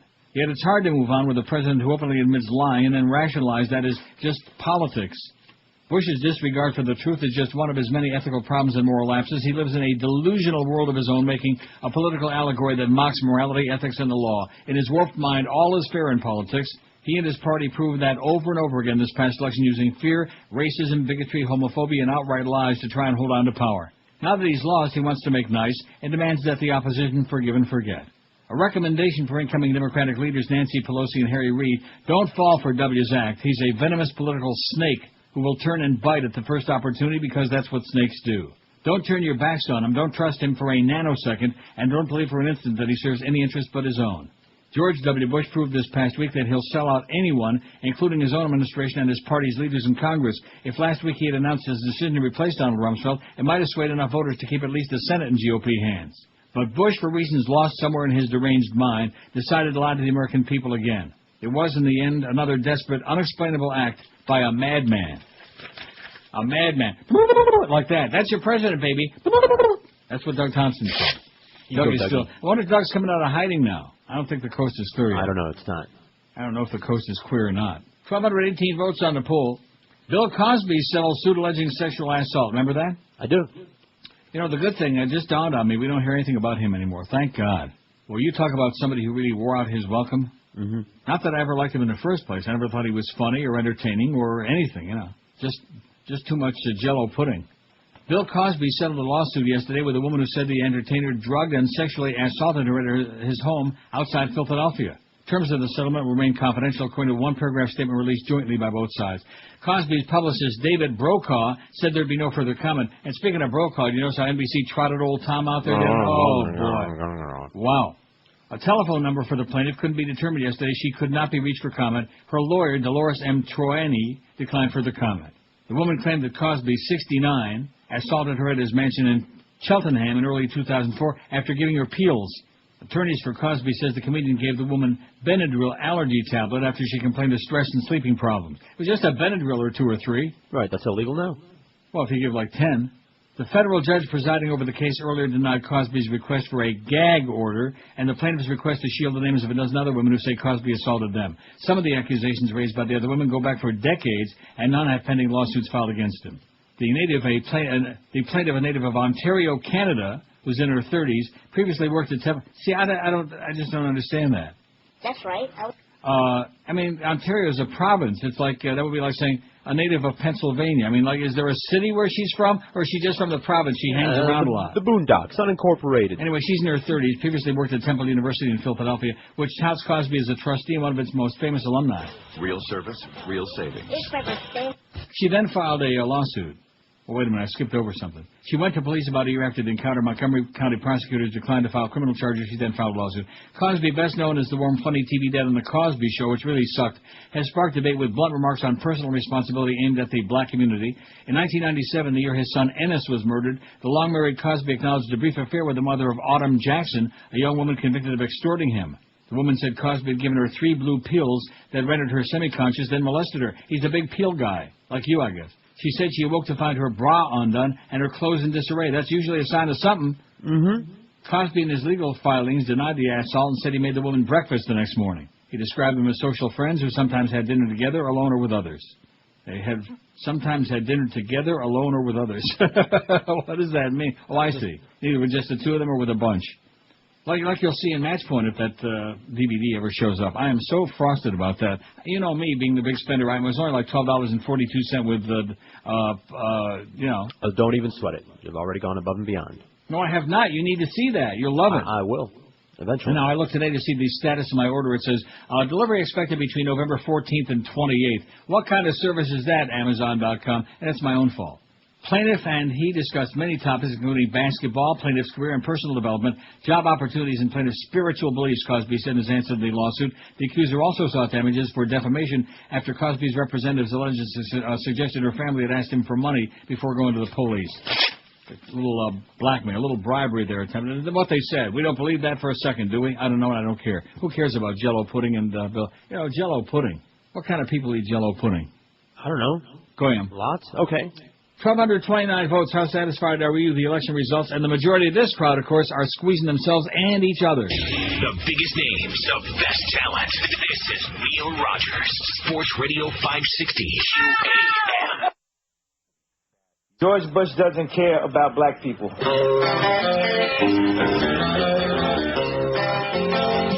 wanna be a Latino. I wanna be a Latino and say, hey, mano, and wear that on my head now. I wanna wear 650 in my hair and dark sunglasses to cover my face. I wanna drive in a big car with leopard skin interior with loud ass bass. I want a girl named Juanita. I want a girl named Juanita with long black hair, big blue eyes, and big gold chains. Latino. Latino. Latino. I once knew a Latino. I once knew a Latino named Hector. He wore a blue bandana down to his eyes. He had baggy army pants that sagged way down. He had a white muscle shirt that was way too tight. Latino.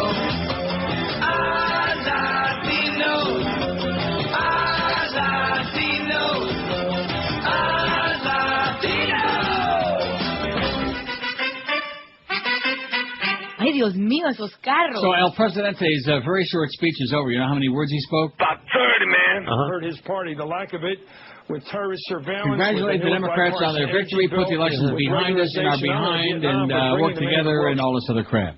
And then he turned around, and Cheney followed him very closely, by the way, and they went inside the door and back in the White House, and bye-bye. And that was it. No questions asked.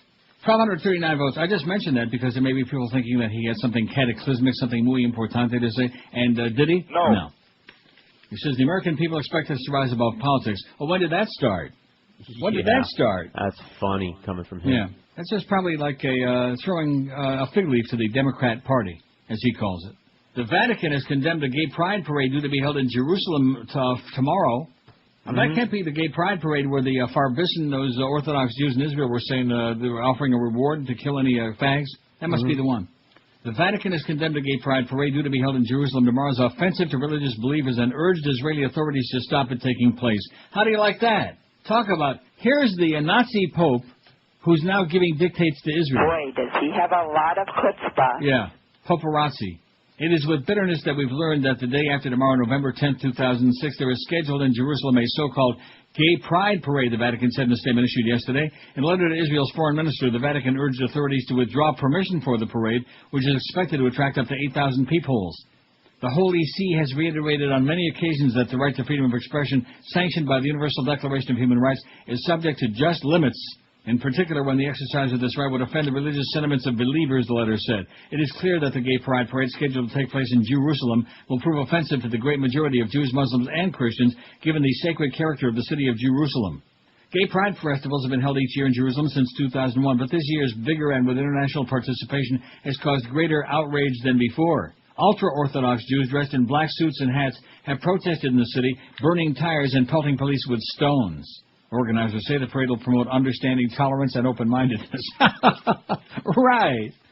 The Vatican has often criticized the rise of gay rights as a potential threat to the traditional model of the family. That's right, because they want them all to themselves. That's what it's all about. They don't like to share.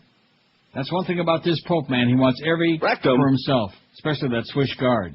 In June, the Vatican said gay marriage, abortion, lesbians wanting to bear children, and a host of other practices it saw as threats to the traditional family and were signs of the eclipse of God. Oh, my God. Pardon the expression. How do you like that? You know what this reminds me of all over again? Come and listen to a story about a preacher named Ted. Yeah, same old crap. Pot calling the kettle pink.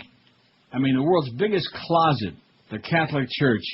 Anybody out there ever meet a straight priest? No. I've been asking that for 30 years in this market now. About 30, man. Never had one name delivered to me. Like I told you this morning, no straight man would willingly put himself into a position where he couldn't get any of that. Yeah. Oh, any of that? Yeah, you know that. Yeah, that. Dang. I see. It's a breakfast drink. You're right. Keeps you regular. It does. 1,245 votes on the poll. We're going to have like over 1,300 by noon, and God only knows. Now, we did 15 yesterday right at the end of the show, right? About 15, 17, something like that. I don't think we're going to duplicate that again. Don't set the bar too high, you know, because then Vern Troyer can't get up there and get a nice stiff drink. Yeah. He is just... He's adorable. Yeah, I got the check. Yeah, he's the best. At any rate, Robert Kohler says the drama of empty numbers has the Bush administration really gotten its comeuppance. No, the real comeuppance should be impeachment. And now let's see if they were just blowing smoke when Pelosi and all these others were saying, oh, well, that's not on our agenda, and if we, let's hope they were just making nice, you know? Because now it's time not to make nice no more. And let's have a lot of hearings, you know, into the energy policy and into the whole Iraq business, all of this stuff. The so-called Patriot Act, my ass. And the voters went, ahem, is the first sentence in this story. Ahem. Even with 40% national turnout, which I know is good for a midterm election in the world's oldest and most complacent democracy, I find myself battling doubt, Robert Kohler writes, and skepticism a day later that the criminally incompetent Bush administration has actually gotten its comeuppance.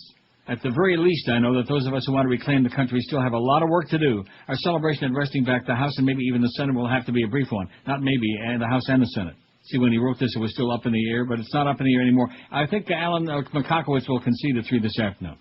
A White House spokesman commenting on the president's reaction to the withdrawal of his mandate to dig the holes into which he has thrust the country still deeper during the remainder of his term said, but he's eager to work with both parties on his priorities over the next 2 years. Yeah, I'll bet. What I wonder is, have we elected bipartisan appeasers who want to work with W, or will the newly powerful congressional Democrats reflect the outrage and horror of their constituents and begin shining a moral spotlight on this criminal regime? Will they tell the president where to stick his priorities? Rectum. My skepticism is at least partly based on exposure to the boob tube, last night, for a longer interval than I'm accustomed to at one time. As I watch the election returns with friends, I keep forgetting the depth of American know-nothingism is pervaded especially by the electronic media. The hollowness of the democracy that mainstream pundits spill into our living rooms was driven home for me by a CNN commentator waxing wise on the Senate horse race in Virginia. Referring to exit polls that showed a majority of males casting their votes for Republican Senator George Makakowicz Allen, son of the former Redskins coach of the same name, and a majority of women voting for the Democratic challenger Jim Webb, he said, the men voting for Allen in Virginia, that's football. The women voting for Webb, that's Iraq. If he's right, it's time for a male anti-suffrage movement, methinks, but there was no moral awareness behind this pseudo-observation, only an indulgent glee in the spirit of the old Art Linkletter show, Kids Say the Darndest Things. Americans cast their ballots for the darndest reasons, apparently. The gals are riled over Iraq torture, 650,000 dead, while their husbands are dreaming Super Bowl and the Skins' glory days. Let's wait and see which candidate wins, and we'll see which concern resonates more with the American people. Ain't democracy grand? If you actually believe the stakes in this election had life and death significance, such jocularity might barely be tolerable. But here in America, where 40% is a darn good turnout for a midterm election, such folks are in the minority, I guess. A few other matters were lost in the drama of the numbers that flashed across our TV screens. For instance, the media continue not to care that electronic voting machines are unreliable, hackable, enormously costly, and undermine the integrity of our elections. Machine malfunctions, wouldn't start, failed to display candidates' name, flip votes, occurred in precincts throughout the country, inconveniencing some voters, disenfranchising others. And most such machines leave no verifiable paper trail, making recounts in many such races such as Virginia's Iraq football set to all but impossible. Also beyond the scope of the drama of empty numbers that we're accustomed to calling democracy, there were some overlooked results that hinted at the true national mood. One was the surprising success of a number of alternative candidates, including Rich Whitney, the Green Party's nominee for governor of Illinois, who got a whopping 11% of the vote in that state. Another was the fate of resolutions from coast to coast calling for U.S. troop withdrawal from Iraq. A total of 8.7 million voters cast ballots in such resolutions, according to the national organization Liberty Tree. Most of these referenda passed by wide margins. In Cook County, Illinois, where I voted, for example, the vote was 456,000 in favor to 167,000 against withdrawing troops from Iraq. And in San Francisco, nearly 60% voted yes on a resolution calling for Bush's impeachment, and across the bay in Berkeley, more than 68% voted yes on impeachment. Oh, well, ho-hum, this is a footnote in the mainstream media, which excel at bringing us the Super Bowl, but haven't quite figured out how to cover elections, which are more complex and just possibly more important. More important than the Super Bowl? How dare he? Let's find Robert Kohler and string up his ass. The biggest names, the best talent. This is Neil Rogers, Sports Radio 560 QAM. The crap you can unwrap, all the slime, all the time. You're free, and freedom is beautiful. And, it'll take time to restore chaos, but we will. Something stinks inside our house. Time to kick those bastards out. Throwing shit out on our lawn. Let's take them out before our freedom's gone. Let's take them out before our freedom's gone.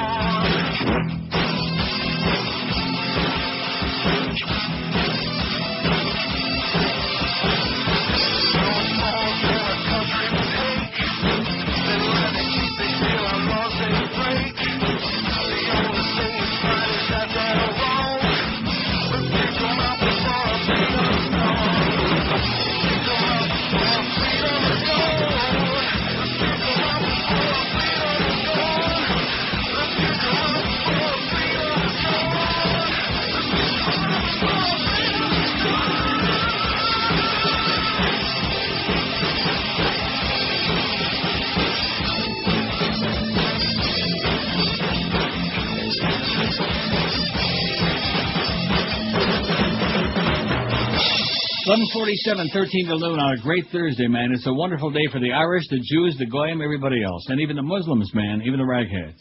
I don't know why, but you can feel it, can't you? Can you smell it? I smell something. I guarantee you, what you smell is probably George getting real nervous. You know how when some people get nervous, they fart a lot? Because of that lunch he's got coming up with Joe Bell. A lot of pressure, no doubt. Why should I be nervous? There will be prayer and perhaps the laying on of hands. So this is the story. This is not about your lunch. Although there could be prayer and laying on of hands during your lunch. Gee, I hope not. There will be counseling and a confession, and there will be advice. See, this all sounds just like, like your lunch coming up. There will be advice, confrontation, and a rebuke from godly men appointed to oversee the spiritual restoration of the Reverend Ted Haggard, is what this says. Come and listen to a story about a preacher named Ted. After fumbling and tumbling from the pinnacle of American evangelical movement amid allegations he snorted meth and cavorted with a male prostitute. Cavorted. Isn't that an interesting choice of words? Huh? I love that Who wrote word. this? The Associated Press. Cavorted my ass. I'll bet. Haggard has agreed to a rehabilitation process that could last 3 to 5 years. Oh, my goodness. Maybe they'll throw him in there with, what's his name, with Mark Foley. Because he's certainly much too old for Miss Foley. Although Ted might like Mark because he seems to be enamored with ugly old guys. I see success. Well, not that the guy wasn't old. He was 30, wasn't he? About 30, man. Just ugly. I don't know. Crater face. Grotesque. I see success approximately 50% of the time, said H.B. London, Vice President for Church and Clergy at Focus on the Family, the conservative Christian ministry in Colorado Springs. Guys just wear out and they can no longer subject themselves to the process. Those who fail end up selling cars or shoes or something and being miserable and angry the rest of their lives, London said. So in other words, if any of you guys out there sell cars or shoes or are sales holes, then you're going to wind up angry and miserable the rest of your life, if you believe this Schmendrick, this huckster of crap. Haggard was president, well, we know what he was, president of the National Association of Evangelicals and senior pastor of the 14,000-member New Life Church in Colorado Springs till last week, when a Denver man said Haggard paid him for sex nearly every month for 3 years and sometimes took methamphetamine during the encounters. Oh, he bought the meth, but he didn't use it except when he was having sex with this grotesque guy. Haggard first denied having sex with the man. He admitted buying meth, but said he threw it away unused. He resigned, like what George does with all that pot he buys. He throws it away. Yeah. He thinks about lighting up, and then that guilt, pangs of guilt get to him, and he just Schmidt cans it. Burn it. He resigned from the NAE and days later was fired from his church after confessing to unspecified sexual immorality. He's a prevert. He's a homo. London, who's not involved in Haggard's restoration, said the process will demand honesty from Haggard and determination from his overseers. It cannot just be a matter of friendship. It'll have to become almost a confrontational relationship, he said. You've got to confess your sins, and you've got to have a group of people around you who will not let you whitewash the issue. You better wash it before somebody gets some disease from it. From the Christian perspective, we think in terms of prayer. We think in terms of what we call godly counsel, where godly men who are clean themselves insert themselves in life of one who is struggling, London said. Yeah, I think he was inserting a lot of stuff. Rectum. The symbolic laying out of hands may also be part of the recovery, London said. You think he's going to get the message? Huh? I'm sure there'll be those who lay their hands on Pastor Haggard as an act of faith, calling on the act of God to restore and heal. He said the prayer can be therapeutic, the laying on of hands can be ceremonial. That's what he likes, the laying on of hands. Maybe this group can get him out of his meth. One of the men who agreed to oversee the restoration, the most unctuous focus on the family founder, James Dobson, has already withdrawn, citing a lack of time. He doesn't have time for small potatoes like Ted. The other two, Pastors Jack Hayford of the Church on the Way in Van Nuys, California, and Tommy Barnett of the First Assembly of God in Phoenix, declined to comment on the specifics of Haggard's program. It isn't clear whether Haggard will try to return to the ministry at New Life or elsewhere. He said that he's committed his life to God, and he's looking for directions to where God can best use him, said Leonard Chesler, Haggard's lawyer and friend. The Reverend Sean Spear, a Brethren in Christ pastor in Hollidaysburg, Pennsylvania, knows at least part of what lies ahead for Haggard. After admitting he had an affair with a woman, Spear endured a painful year-long separation from the ministry, went to counseling 6 times a month, and worked to earn back the trust of his wife and his church. It was a brutal day. It was brutal for his wife, Joy, as well. She said she suffered nightmares, had trouble sleeping, and at times wanted to die. If God could have taken me at that point, I would have been pleased because you just don't feel like you could take another day, she said. Now they feel blessed that it did. They say their marriage survived, even flourished, and their church accepted Sean Spear back as minister. There's hope, he said. There's grace. There's restoration. Bada-beep, bada-boop, bada-bob. All this other holy moly crap, you know. There's a lot of tax-free dollars to be made in that freaking business. Let me tell you that right now. Speaking of dreams, you know what I dreamed about last night? Maybe not last night, early this morning before the alarm went off. Food. Yeah. Chinese food. Okay. Sliced beef with all kinds of shrooms, man. I don't know about you, but I love mushrooms. I'm not talking about magic mushrooms. I'm talking about I love shrooms. too. Shrooms and onions. I've told you that before. I could, if I weren't so lazy, maybe I need to get the Vegematic. You know, slicing the onions is a pain in the grass. Oh, well, they have the little cheap slicers out there. Slicing and Run it one chopping. time through, it slices it all up. Really? Oh, yeah. Ooh, man. Shrooms and onions. I could eat that. That and that only for the rest of my life. I know that sounds ridiculous because after the first day, I like both of them also. I like them a lot. And then, of course, I would like to, maybe on the side, like a little macaroni and cheese. Kraft. Yeah. Just a joke. It's just a joke. I don't eat no Kraft macaroni and cheese, okay? Although at the upstairs at the track at Woodbine, they have, like a little cafeteria. Mm-hmm. And they have a fairly decent. I'll tell you where they got the best. At least they used to. I haven't been there in years. At Calder Racetrack, had the best macaroni and cheese in the cafeteria. It's got to be like, it's always better like the second day. You know what I mean? Oh yeah. And if it's almost burned a little bit, like a little, you know what I mean, like crispy on the outside, like a casserole. Right. Or you ever bake it? You ever make macaroni and cheese and then bake it with the cheese on top? So the cheese is all bubbling and popping. Shut up. 1,200. Yeah, exactly. I hope you eat 15 tubs of ice cream tomorrow and you explode right there. There's you have to bring a pail and a bucket. I need to cut the crap. Just to clean your ass up there tomorrow. And he says he ain't going to do it either, by the way. You don't want to touch the best part of it if you could find it. Isn't that what you said, Josh? Right, plus I'll be eating a tub of my own. Yeah, he's got his own tub. All for me. And he said he don't want you getting in there with him just like in Talented Mr. Ripley. Remember that? Matt Yeah, Hop in the tub with Jude Law? Well, why not? How sad? I wouldn't mind hopping in the tub with Matt Damon. Not with Jude Law, though. He's, he's not bad, but he's more your type. Heterosexual. How satisfied are you with the election results? 1,280 votes. I'm ecstatic, 413. Ecstatic. They're dancing a Kazatsky, baby. Happy, 393. Happy. Not ecstatic, but happy. I'm squeezing myself, 290, which is, I think, even beyond ecstatic, isn't it? That works. Depends on how long they squeeze themselves. I still don't care, 92. Not happy, 56. Suicidal, 22. And I hate this poll, 14. 1%. Only I hate this poll. Not happy, 56. Wouldn't that be a great slogan for QAM? Okay. Like when the numbers come out. Like when Clarence goes running around, oh, gee, Rogers was number 1 again, and even that little craphead George, but our sports numbers suck, you know. Maybe there's a message in there for you, Clarence. Too much freaking sports. Too much repetition, too much narrowcasting, man. Narrowcasting. It's like that story about the UM, you know, and the guy spitting on the poor players. Mm-hmm. These are like overgrown children. Haven't I talked about this about 1 billion times over the years about these guys? You know, it's one thing if you go to a game, like when I go to a hockey game, I wear my Leafs jacket, which, you know, why the hell not? You know, it's colder than hell in the arena. You're going to wear a jacket anyway, so why not wear my make-believe jacket, right? Because that's my team. But, I mean, guys who, like, in their regular lives, I'm not talking about at a sporting event, but just day-to-day, they walk around and they got their hurricane jacket on and a cap. And these are overgrown children who refuse to give it up. Give it up for Jesus, for Christ's sakes. Isn't that what Brady Quinn says at Notre Dame? Give it up for Jesus. Uh-huh. Give it up for Brady. I wouldn't mind giving it up for Brady, although not what you might have in mind. No, I don't give that up for anybody. Not no more. Wouldn't do that again. Especially not an old guy like me. Oh, man. Woo! I'm not one of those guys that wants to rock around like side saddle all the time. That's bad. Mm-hmm. Bow-legged?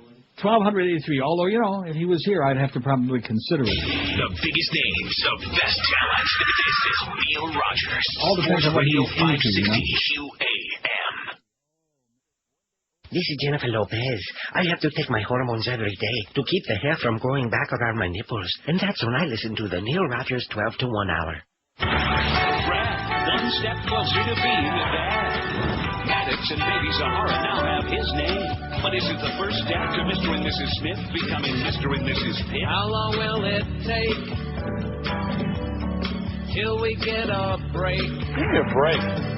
From the coverage of Brad and the mother-to-be. There are 2 new kids in Hollywood even before Brad and Angie have their baby. No other stories. Getting real boring. I'm just bored today. I've heard enough of the pair. How about you? Angelina's kids, Maddox and Zahara's legal names are now officially Joey Pitt. I say that Hollywood is Brangelinaville. A Los Angeles judge today granted the name change. Woo-hoo! It's a Brad and Angelina assault. But are Mr. and Mrs. Smith already living happily ever after? Day after day, their faces won't go away. And I know it's a tabloid's fault. But we've got more Brangelina dish. Brad's one-time bachelor pad in Malibu is piled high with toys. Yeah, dish this. How about a dish of macaroni and cheese? How's that sound? Like you said, like baked macaroni and cheese in a casserole, real crisp.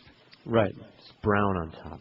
Some Floridians will see lower. I got something that's brown on top. Some Floridians will see lower electric bills next year thanks to lower costs for some types of fuel, such as natural gas.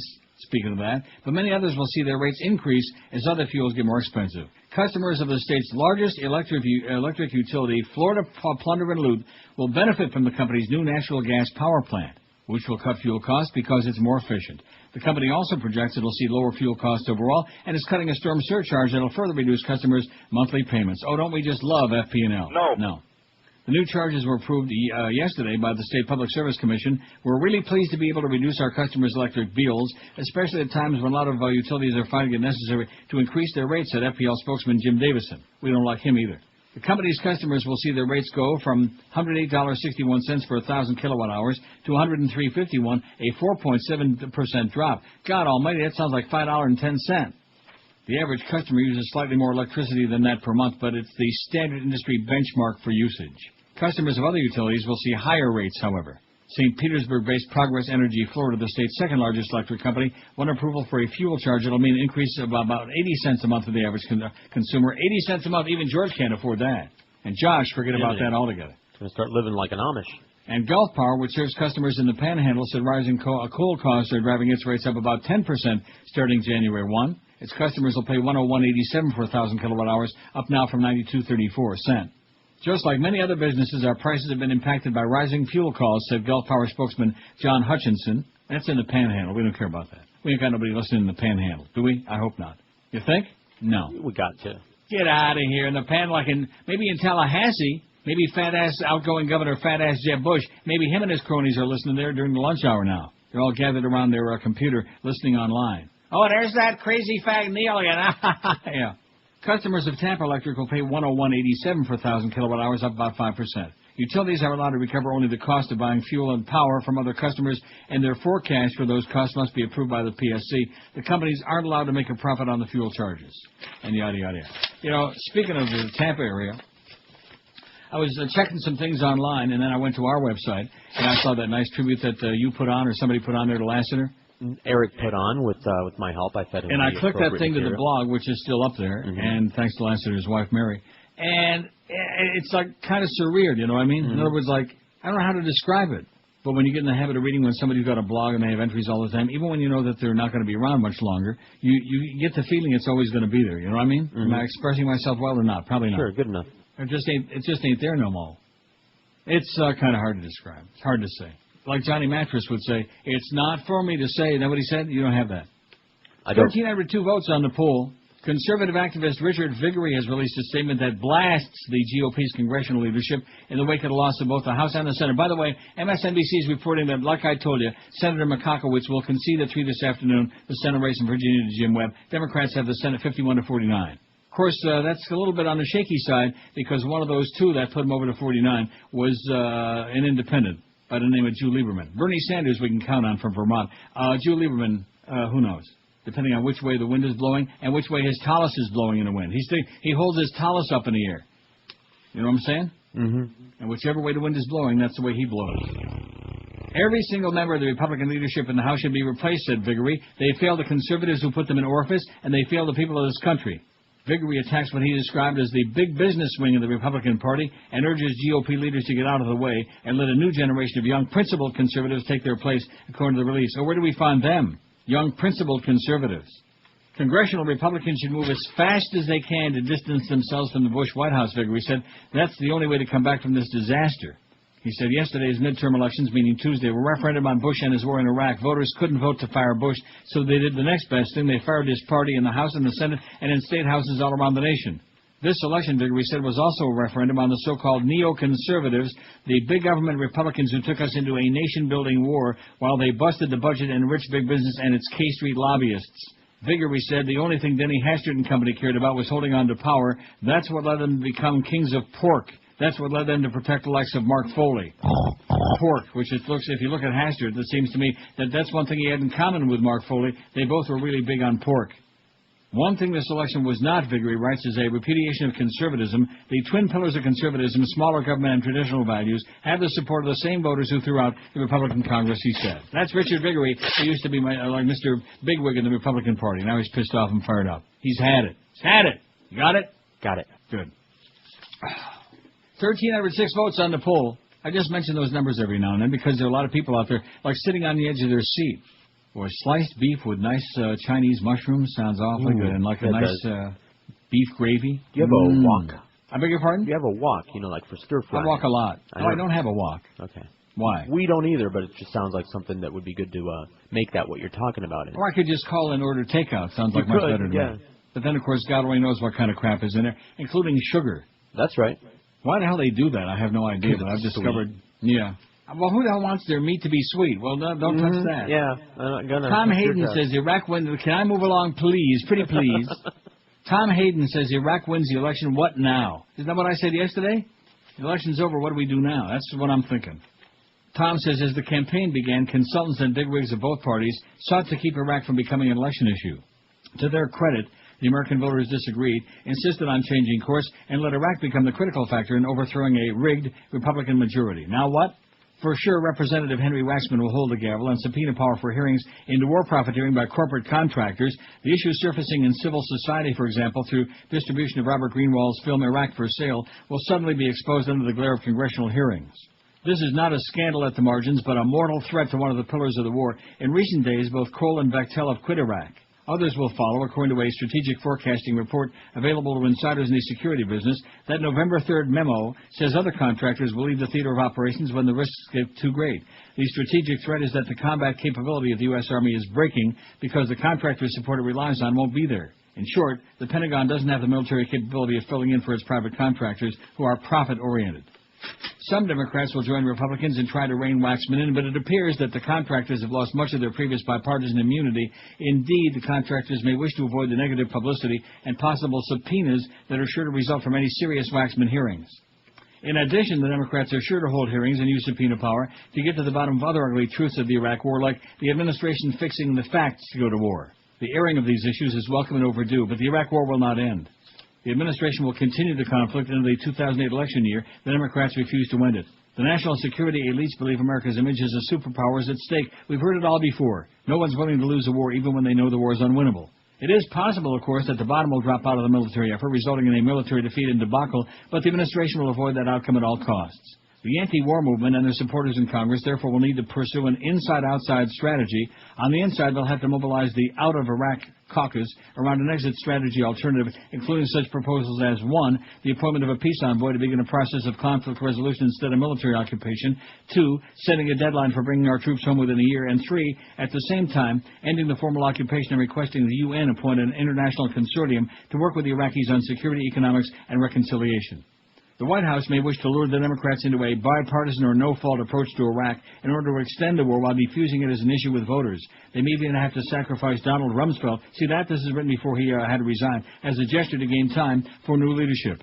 It is almost certain that they'll replace the current Iraqi regime with a strongman to go after the Mahdi army of Muqtada al-Sadr, the main Shiite leader who wants the U.S. to withdraw its troops. And finally, both parties will hide behind the recommendations of the bipartisan Baker-Hamilton study group, which is likely to propose a partial redeployment. The Democrats' successful House campaign strategist Rahm Emanuel, who never wanted to make Iraq an issue, already suggesting such a new bipartisanship, even as the polls show that Tuesday night's new American majority believes the Democratic Party will end the war sooner than the Republicans.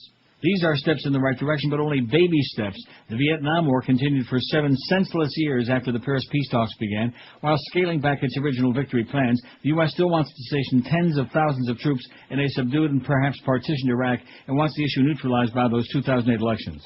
The peace movement, therefore, needs to gear up for the 2008 elections by establishing anti-war coalitions that no candidate can avoid in the primary states. The first 4 states, Iowa, New Hampshire, Nevada, and South Carolina, have large peace and justice constituencies. The electoral anti-war movement is a big winner of the 2006 elections, especially the legions of activists associated with MoveOn.org. Having virtually abandoned the Iraq issue in the 6 months following the 2004 election, MoveOn presumably has learned to stay with the issue. But can this movement sustain itself in the face of bipartisan efforts to neutralize Iraq as an issue? Should that movement align with an anti-war candidate or be an non-aligned independent force pressuring candidates from both parties? Can it connect with domestic constituencies like the Fair Trade movement, the environmental anti-big oil movement, and Katrina's victims? Whatever the answers to these complicated questions, peace advocates will have to keep up pressure on the pillars of the war policy until those pillars fall. Tuesday night, the Democratic Party has fallen as a pillar of bipartisan support, and so has Bechtel. So have several generals overtly and covertly. So have the neocons. The pillar of the armed forces is breaking, so is the coalition of the willing. Above all, 60% of the Iraqi people are demanding a U.S. withdrawal timetable, and 60% endorse armed struggle against the Americans. The next weeks and months will reveal the balance between democracy and empire. That's what Tom Hayden says, and of course, remember who he was married to. That's right. Jane Fonda. It's got nothing to do with anything. I just thought I'd say that. Oh, there's Rick Santorum and his family. They're crying. Too bad. You got walloped, baby. You and your fascist mentality, you lunatic, you crazy person. The family looked like it just stepped off the spaceship. If there's anybody out there wondering if the ship has landed, just take a look at Santorum's family. The biggest names, the best talent. This is Neil Rogers, Sports Radio 560 UAM. The biggest names, the best talent. It's the Kenny and Bo Morning Show. Chuck Norris joins us. Chuck, when you watch some of these Hollywood guys, doing the, hurrah, do you as the real deal? I mean, do you see that stuff and just shake your head? Does it make you crazy? Well, I don't know who you're talking about. Yeah.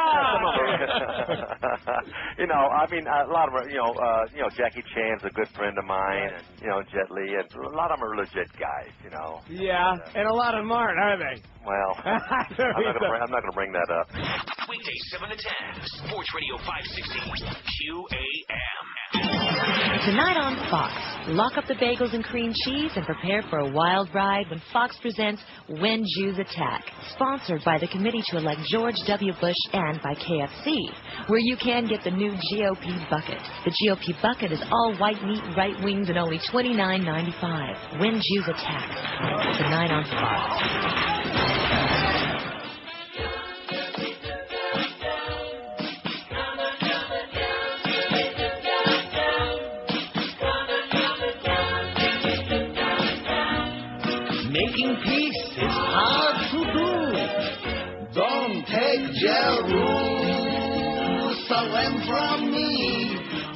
How about 2 towns south of Galilee? We was afraid that you still hate Jews, 'cause making peace is hard to do. I know that we used to fight. My little gun made people real uptight. What you are isn't just one too. How about the West Bank and Gaza too? It's true, you know that we don't want more bloodshed. My own people wish to unwrap my head. If this is all that you got, I'm afraid I might end up just like and once that I never thought we would get this far. Thought I was shaking hands with Ringo Starr. Let's get a pig and have a barbecue. 'Cause making peace is hard to do. I can't eat pork, you schmuck. But it's on sale. 20 past noon at 560 WQM. Happy Thursday to you. Mad Dog at 2, then the big Power Hour 4 to 5. Everybody in town is talking about that Power Hour at the water cooler, aren't they? Humper and the Mad Dog between 4 and 5 together in stereo. Then the Humper solo between 5 and 7. And then you got that hurricane crap. Eddie K at 10 o'clock tonight. Cable News Network MSNBC is reporting that Senator George Makakowicz Allen is set to concede his race for re-election at 3 o'clock this afternoon. The move would give Democrats official control of the Senate. Incumbent Republican Senator Conrad Burns is likely barred by Montana law from requesting a recount, but he has yet to concede because he's a hard ass. Nevertheless. He's out. He's out. Makakowicz is out. It's a done deal. Oh, no. CBS newsman Ed Bradley is out of leukemia. Oh, no. How do you like that? Watching that now. Companions for quite some time. And Ed Bradley, though, such a dedicated journalist. He started his career in radio, made a name for himself in Vietnam, as so many, this early generation of journalists. Really has won a Lifetime Achievement Emmy, did a report for 60 Minutes on brain cancer patients called A New Lease on Life. He did another hour on 60 Minutes, too, about the sexual abuse in the Catholic Church. There was not a story that Ed Bradley would not pursue with vigor. Well, he's dead now, Ed Bradley, from 60 Minutes and CBS News. Good journalist. John Bolton's troubled nomination as U.S. Ambassador to the UN is going nowhere, a key Democratic senator said today after the party scored those big-term victories in mid-elections. Whatever I just said. Joe Biden of Delaware is expected to chair the Senate Foreign Relations Committee, and I never saw any real enthusiasm for Bolton's nomination on the Republican side to begin with, said, what's his name, Biden. There's none on our side, and I think John Bolton is going nowhere, he said. Maybe back home for a little trim of his mustache. Mr. Bolton, the controversial former Undersecretary of State in charge of nonproliferation, was nominated by President George W. Bush to be UN envoy in March 2005. But after his confirmation was blocked in the Republican-led Senate, Bush made a recess appointment which will last until the new Congress convenes in January. After Tuesday's elections, Democrats now control the House and the Senate. Before voters cast their ballots, there was talk of Bush resubmitting Bolton's nomination. Guess what? It's dead as a doornail. Another piece of good news. And what's this fax? It says, spent part of the summer at the Jersey Shore and heard Johnny Dark on WJRC 100.1 in Toms River, New Jersey. How do you like that? Johnny Dark, our good old buddy, is back in Jersey, a match made in heaven. You know Johnny Dark. Johnny Dark! Or I could play the other one. Johnny Dark said it! Yeah, whole. But anyway. Let's see. Here are some other names from Trenton. Barry Cohen. Well, what does this mean? Oh, I see. In case you're on a quiz show, some other names from Trenton. Oh, people from Trenton. Judith Light, Richie Cole, John Stewart, Ernie Kovacs, Tom Chavone, owner of the Parrot in Fort Lauderdale, says, I'm back at Shula's on the beach in Fort Lauderdale. Well, what does this mean? I'm back at Shula's on the beach in Fort Lauderdale, Friday and Saturday, 7 to 11. Billy Frederick. Oh, Billy, that's the piano man. He's plugging himself. Well, that was obvious. That became obvious. I thought this was somebody who was like a buddy of ours. That you know him? I don't know if I've met him. Might have come to an appearance. He's the piano man. Does he know Billy Joel? I hope not, because if he knows Billy Joel, the hell with that. Piano man, my ass. Isn't that something? I'm back. Like who cares? Okay, go get a billboard. We don't get any promotion here on this radio station. We don't even have any guy out there with a sandwich board on Lincoln Road Mall, much less anything important. You know, any real promotion? A no-nonsense Cape Cod judge threw the book at a college kid for wearing shorts in his courtroom. during the high-profile Worthington murder trial, locking the sloppy student up with the accused killer. This is from the Boston Herald. Just in case you're writing it down on your wrist. Mm-hmm. The Cape Cod Community College student, whose name has not been released, was tossed into a cell with Christopher McCowan, a garbage collector on trial for the 2002 slaying of fashion writer Krista Worthington.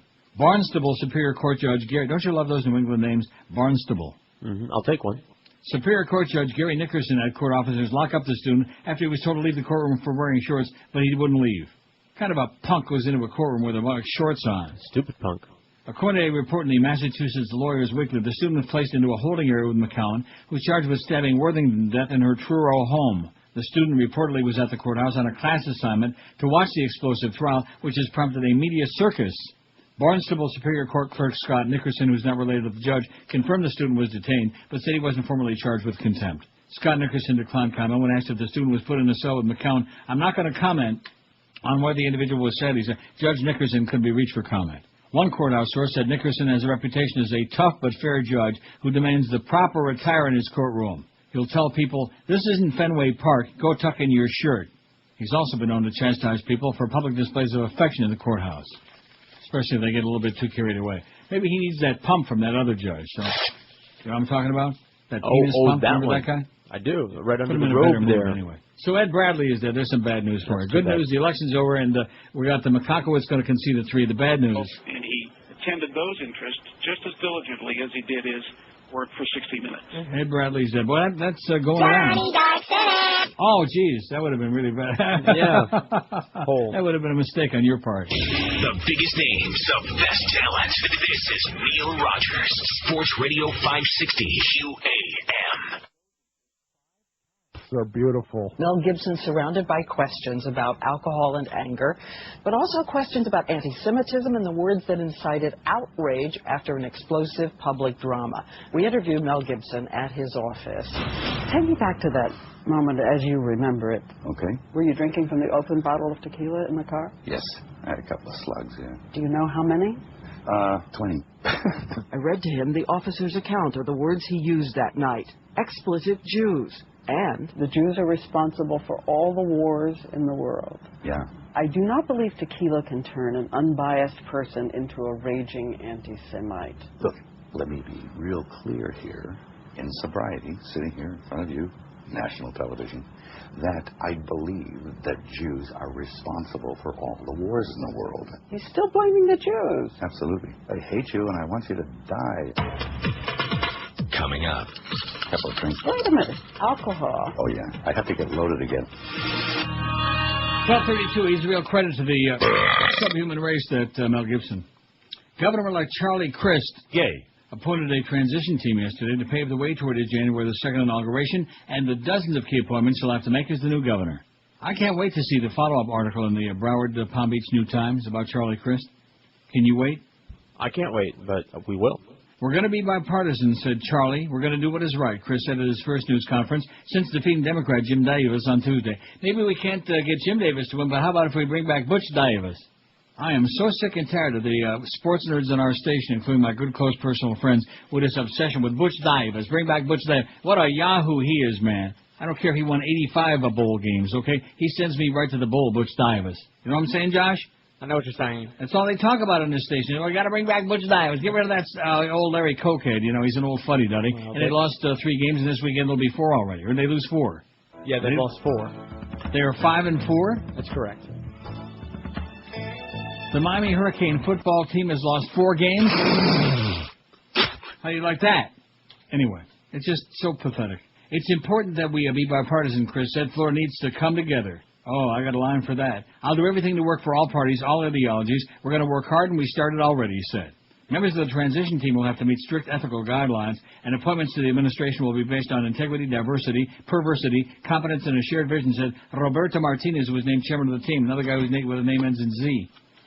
Martinez, a Coral Gables lawyer, headed Chris' transition team when Chris was elected Attorney General in 2002. Kathleen Shanahan, a veteran of national and state politics, including stint as Governor Jeb Bush's chief of staff, was named vice chairman. She's in charge of vice. George Lemieux, described by Chris as the maestro of his campaign, was named executive director of the transition. Chris Keiss, Chris' former solicitor general, is the deputy executive director. I wonder who he'll be soliciting. While Crest was naming his transition team, Davis was closing his campaign. That's sad. Aww. Davis spoke to reporters Wednesday outside his campaign headquarters, a one-story building in a rundown Tampa neighborhood, as some of his campaign staff exchanged melancholy hugs. I'm very proud of the race we ran. He said we overcame insurmountable odds in this race. We were outspent by over $30 million. About 30, man. Despite that, we finished with just a 7-point margin. We won the Hispanic vote here in Florida, the first time a statewide Democratic candidate has done that since Bill Clinton. I didn't know that, did you? They won the Hispanic vote? How do you like that? I do. There's hope.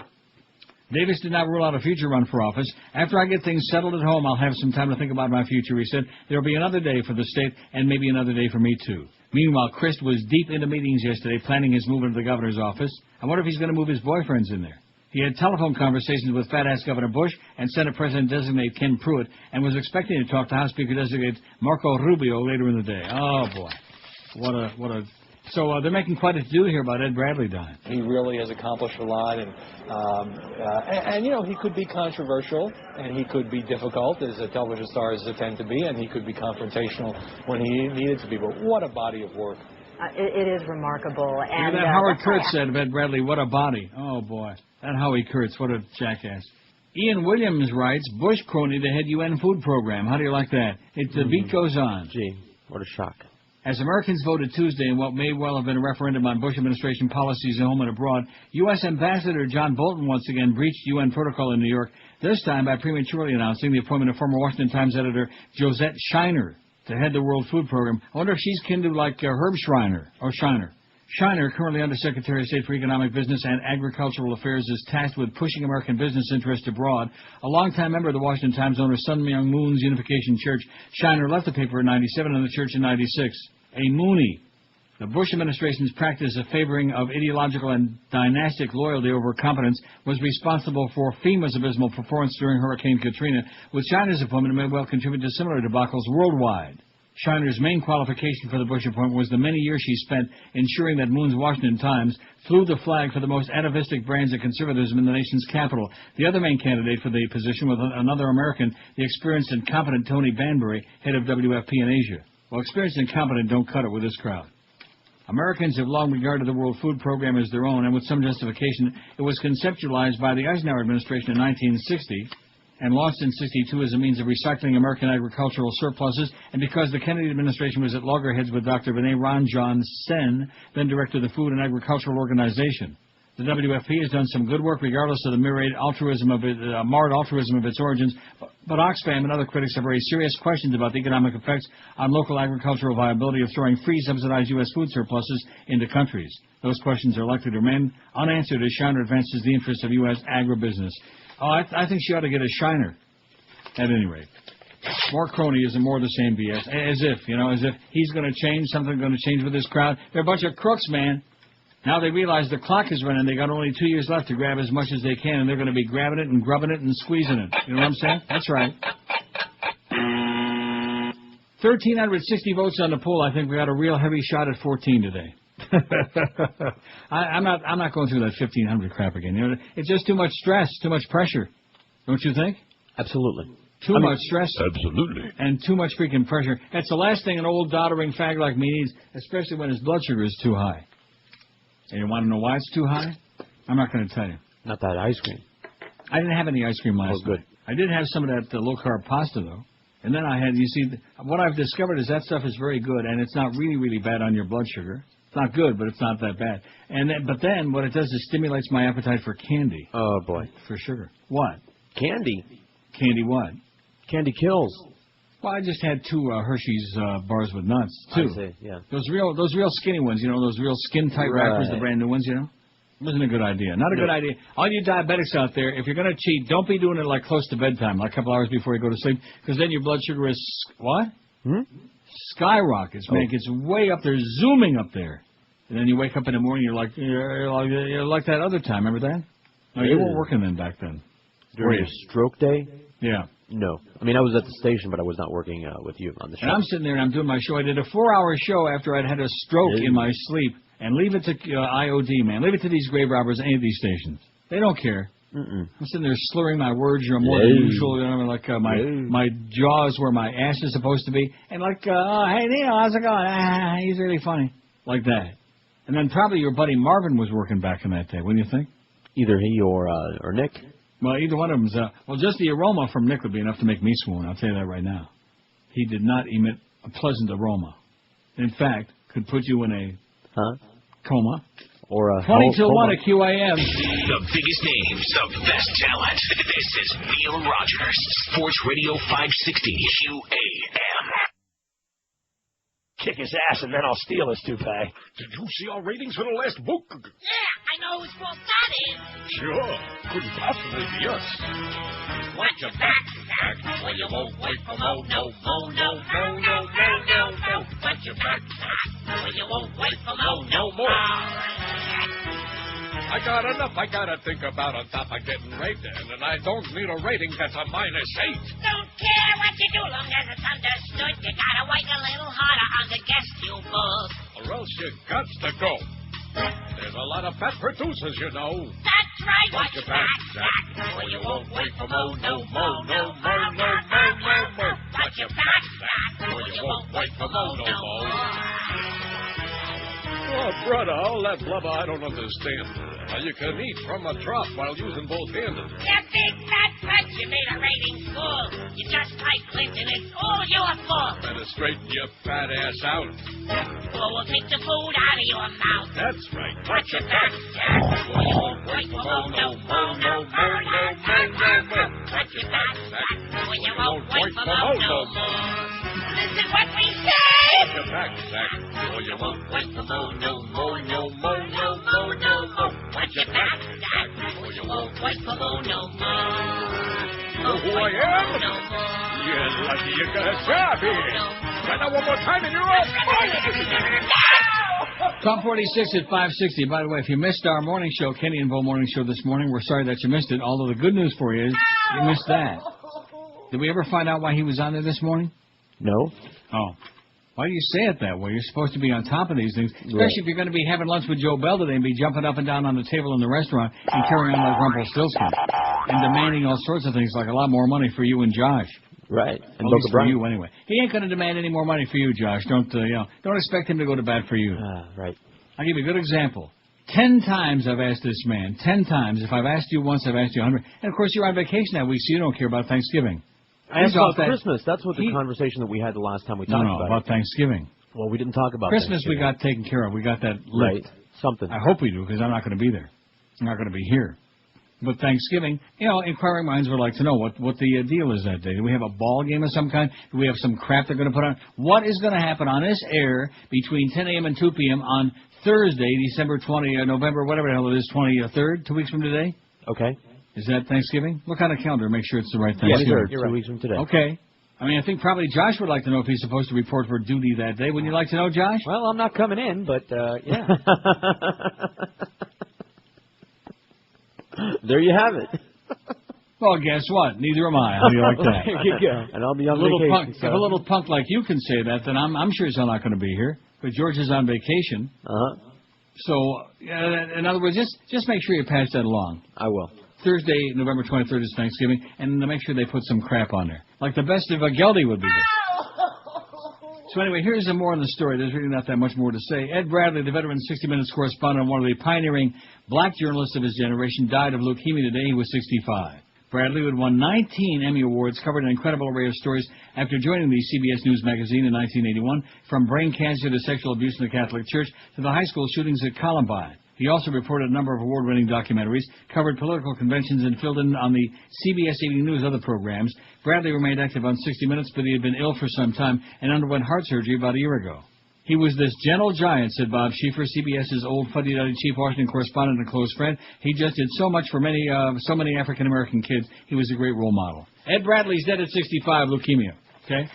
Rumsfeld's out. Now, why couldn't Rumsfeld be dead and Ed Bradley still alive? See, if there was a God, that's the way it would work. Don't you think? Well, he's a cruel God, you know. Yeah, and he works in mysterious ways.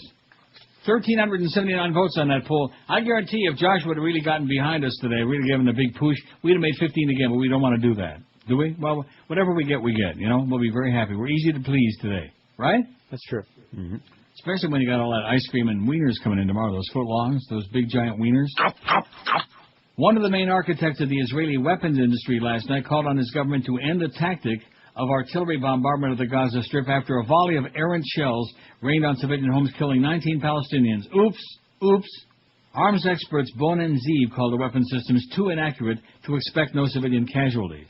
The 15-minute Israeli cannon barrage over the hard-hit northern Gaza town of Beit Hanun killed 16 members of a single Palestinian family, including 8 children ages 4 to 17 and 7 women.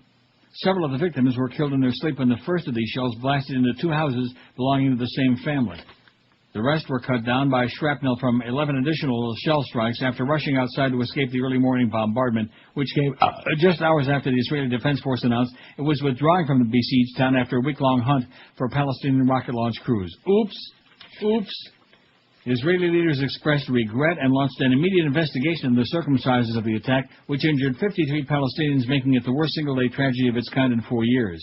Palestinian leaders declared a 3-day strike of mourning amid vows of revenge from militant leaders in Gaza, the West Bank, and Damascus. The bloody scene at Beit Hanun was eerily reminiscent of the explosion last June that killed 8 members of a Palestinian family enjoying a picnic on a Gaza beach, an event that soon spiraled into tit-for-tat kidnappings and counterattacks that culminated eventually in Israel's war with the Lebanese militant group Hezbollah. Tit-for-tat. A probe of the beach blast cleared the Israeli army of any wrongdoing, concluding a Palestinian-planted explosive was the likely cause. Amid widespread international condemnation yesterday, military officials appeared to acknowledge responsibility for the shelling, which they described as preventative fire intended to strike a suspected Palestinian rocket launch some 500 meters from the town. Oops, bad aim. Anyway, it goes on. I don't want it. It's just too depressing, you know? Right. It just goes on and on. How's that peace process coming, by the way? There's another tremendous accomplishment of the Bush administration in these almost 6 years now. What a tremendous job they're doing. Peace is in our hand. And then, of course, when we found out that Henry Kissinger had his fat nose stuck in the middle of all this, that was enough to really give everybody the gas. Triumphant U.S. congressional Democratic leaders began to flex their new political muscle yesterday by urging President Bush to host a bipartisan summit on the Iraq War and find common ground with them on such domestic issues as education and health care. House Democratic leader Nancy Pelosi and Senate Democratic leader the comatose Harry Reid said the American people voted for change in Tuesday's elections. I hope that he will listen, Pelosi said at a news conference after receiving a congratulatory telephone call from Bush. They're having lunch right now, as a matter of fact. I bet you their lunch is more exquisite and more expensive and more delicious than yours is going to be. Probably. I told him last night when I said that I look forward to working in a bipartisan way with him, said Nancy, that the success of the president's always good for the country. I hoped we could work together for the American people. Reid said it's time to put partisanship aside and find a new way forward at home and in Iraq. You know, they talk all this crap about partisanship, putting it aside, all this other crap. But in the meantime, we got the presidential election on everybody's mind right now, even though we just finished up with the other one. In case you joined us late, Makakowicz is going to concede at 3 this afternoon. 1390, man. I don't know any station 1390 on the dial. I remember 1360 WKAT, and I wonder how my old buddy Sid Levin's doing. Happy Yeshavua, Sid, whatever it's coming up. Happy Simchas Torah. 1392, 100 years before Chris Columbus set sail on the Ninta, the Pinta, and the Sinta Marinta. Speaking of that, the San Francisco 49ers ended negotiations with the city about building a new stadium and planned to move. If you had a team like that, you'd probably invite them to move, wouldn't you, Josh? They stink. Yeah. Either to Santa Clara or somewhere else in California, the AP learned last night. Owner John York notified Mayor Gavin Newsom of the team's decision earlier in the day. Team spokesman Aaron Salkin declined to comment last night. Messages seeking comment were left on the office and cell phone of Lisa Lang, the 49ers Vice President for Communications. I wonder if Lisa's kin to Mike Lang. The sides have been talking over the last few months about building a privately financed stadium at Candlestick Point that was going to be part of the city's bid for the 2016 Summer Olympics. Ragone did not know how the 49ers' decision would impact the Olympic bid. San Francisco, L.A., and Chicago are the 3 cities competing to be the U.S. Olympic Committee's choice to bid on the 2016 Games. But the 49ers are going to be moving up the road, down the road, out in the ocean, somewhere. Nobody wants no part of them no more, and who can blame them? Boy, how the mighty have fallen since those glory days of Joe Montana and Steve Young, right? Bill Walsh. How the mighty have fallen. Take a look at this radio station, for example. You know what I'm talking about, George? No. What? How the once mighty have fallen. You might tell that to Joe Bell in the middle of your lunch. He'll probably slap you in the face and walk out. Well, when was it when the station was mighty? How long ago was that? Was what? Mighty. Once upon a time in America. Don't you remember when we had the Little Dog on in the morning? We had the Mo on in the early morning when everybody was still sleeping. And then we had Little Dog. I think back in the spring of, 2.5 years ago? Spring of 2.5 years ago. We were still mighty. And now we're more like Mighty Mouse. Did any other kids read Mighty Mouse, or was I the only one? Everybody liked Mickey Mouse. Yeah, Mickey check was it out. okay. I like Mighty Mouse. Mickey Mouse sucked. Well, I don't want to get personal now. Mickey That Mouse was never That funny. sounds like something that has to do with like Disney World, Eisner? you know? Because I'm sure there's plenty of that going on there. Now, wasn't Mighty Mouse yellow? His outfit was, but he was black. Well, I don't want to get into his racial background. I'm talking about his outfit. He wore a yellow outfit, Mighty Yes, Mouse. he did. And what did he do? Was he like a crime-fighting mouse? I don't remember. All the time. Fighting crime. Like Flying Spider-Man. around. Kind of like That's right. Spider-Man, only like, 1,396. We're going to have 1,400 votes by the top of the hour by 1 o'clock. And, boy, are we proud of that. I think we ought to go for 15. What do you say, boys? Not. Why the hell not? No comment, huh? Just mum. Whatever. Dumb and mum. And glum. Well, maybe we could have lunch at Lum's. Hey, there you go. Those hot dogs soaked in beer. Isn't that what they used to cook the wieners in beer at Lum's? I remember the Lumburgers. No, the Ollie Burgers. Whatever they were. You better get it right, mister. You sure don't know your Lums. It was a long time ago for Yeah, some it of was. us. I like Wags. I know, there's more of that old stuff. See, these punks today, they're thinking, what the hell are these guys talking about? I bet you Daltz hasn't been around for many years now either, has it? No, Daltz. not that I know. I like Daltz. I'll say it again. They even used to, not only they put cheese on every item on the menu, on the food items, there was cheese on your seat and cheese on the check. And cheese on your, when you walked out. That's because it was on the seat, I guess. Daltz. Those are the days, baby. Lots and lots of good places. And not that there aren't a few good places now, but 12:56 at 560 WQAM. If you're expecting guests this holiday season, then it's a great and a smart time to call Dial a Mattress. Just make that one easy call. They'll take care of your problems. 1-800-MATTRESS. Plus, it's Dial a Mattress's 30th birthday. And to celebrate, Dial a Mattress and Simmons are offering you the lowest price of the year on the best-selling Simmons Beauty Rest Pillow Top. You can choose from South Florida's biggest selection of Simmons Beauty Rest with same-day delivery like always. I've been using Dial a Mattress for years, and I would never, ever recommend buying a mattress any other way. Just make the one easy call at 1-800-MATTRESS and get yourself factory direct prices, award-winning service with no nonsense, and an unbeatable delivery deal that nobody in the world will think of matching. With Dial a Mattress, you just choose the date and time for delivery, and they show up when you want them to, any day of the week, 7 days from 8 in the a.m. till 10 p.m. Even the same day that you call, just give them a 2-hour window so you don't have to sit on your ass all day long hoping somebody might show up. Dial a Mattress really delivers. That's why they're ranked #1 in the world at customer satisfaction and why everybody at QM uses Dial a Mattress. On the web, give them a look at mattress.com or make that one easy call, 1-800-MATTRESS, 1-800-MATTRES. Leave off that last S because it stands for sensational, stupendous savings. The biggest names, the best talent. This is Neil Rogers, Sports Radio 560 QAM. Not just the 1 to 2 hour, it's a phenomenon. Sports Radio 560 QAM. So, that was quite a game last weekend. Yeah, we gave 100%. And if we keep the momentum, we may even win the next one. That would be nice to win a game once in a while. Then we'll be blessed down here, right? Yeah, then we will be blessed. You know, there was a time in radio when sports was relegated to just a minute or so of the 5 or 6 o'clock news. You know, like the weather report. Yeah. Well, I'm a little younger than you, so I don't really, Well, that was back in the day when radio stations were formatted to entertain an audience. I wouldn't know about that. Yeah, and neither do we. Yeah. But in terms of sports, I mean, now we're blessed. Yes, very blessed. So, how's the kids? I ain't got no kids that I'm aware of. Oh, that's right. Sorry. If I do, the bitches haven't told me. Hey, listen, I gotta use the toilet for a minute. You mind holding on? No, not at all. Thanks. You're what we call in the business a holdover. Yeah, I guess holdover. So you won't mind if I... Go right ahead. Okay, I'll be right back.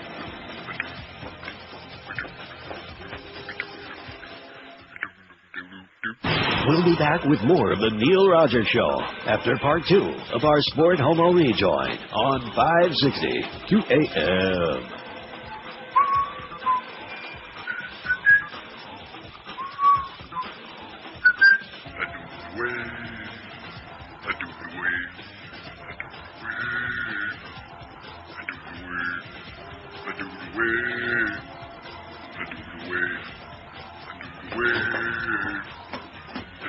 Still there?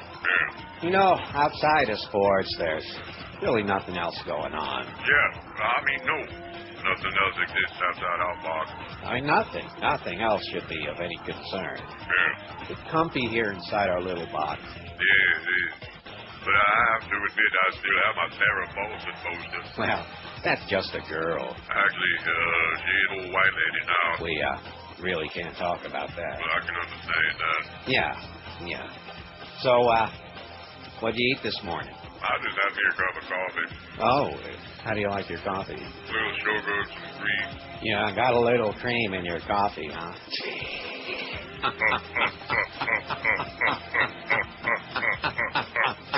That's a sports laugh. Old laugh, that's the way we laugh. From the heart. Yeah. Oh, I should get this. Sure, go ahead. Hold on a second, okay? Okay. Hello. Yeah. We'll be back with more of the Neil Rogers Show after Part 3 of our Sport Homo Rejoin on Sport Ho Radio 560 QAM. Okay. Yeah, okay, no problem, Coach. Thanks. Bye. Still there? Yeah. That was the coach. Okay. So tell me something. Yeah. When you say the word coach, you just can't say coach, right? Right. Yeah, we say coach. That's dignity and reverence. Yeah, yeah. Coach. Oh, yeah, that's what it is. You're like some gay code to deify the position. Yes, that's right. Because life's all about the game, right? It's all in the game. I want to kiss Yes. your lips. No. And I want to caress your fingertips. Yeah. You fairy. And our hearts will fly away. La la la la la. La, la, la, la, la, la, la. Okay, so that's just a pleasant reminder for George that when he has his lunch with Joe Bell today, tell him to cut the crap with these long, ridiculous rejoins. It's the first item on the agenda. Good. Not just shorten them, just get rid of them, you know? Do like a 3-second like any real radio station. Catch the Mad Dog, Jim Mad, it's 2 to 4 this afternoon, weekdays, QM. That's it. 5 seconds, that's all we need. Right. Anyway, getting back to Ed Bradley, which, by the way, CNN is just, like, foaming at the mouth over this. Ed Bradley died. He was 65. He had leukemia. Died at Mount Sinai, New York. And I hope at the end he knows that. I really hope he knew that. He knew that. At any rate, let's see. He covered the Paris peace talks for CBS News. In 72, transferred to Saigon to cover the war in Vietnam. He spent time in Phnom Penh covering the war in Cambodia. You know, there was always quite a controversy about that, about how you pronounce that. Phnom Penh or Phnom Penh. But anyway, it was Phnom Penh. Just like Phnom Penh. While covering the war, he was injured by a mortar round. He had shrapnel wounds to his back and arm. I bet you didn't know that. I didn't.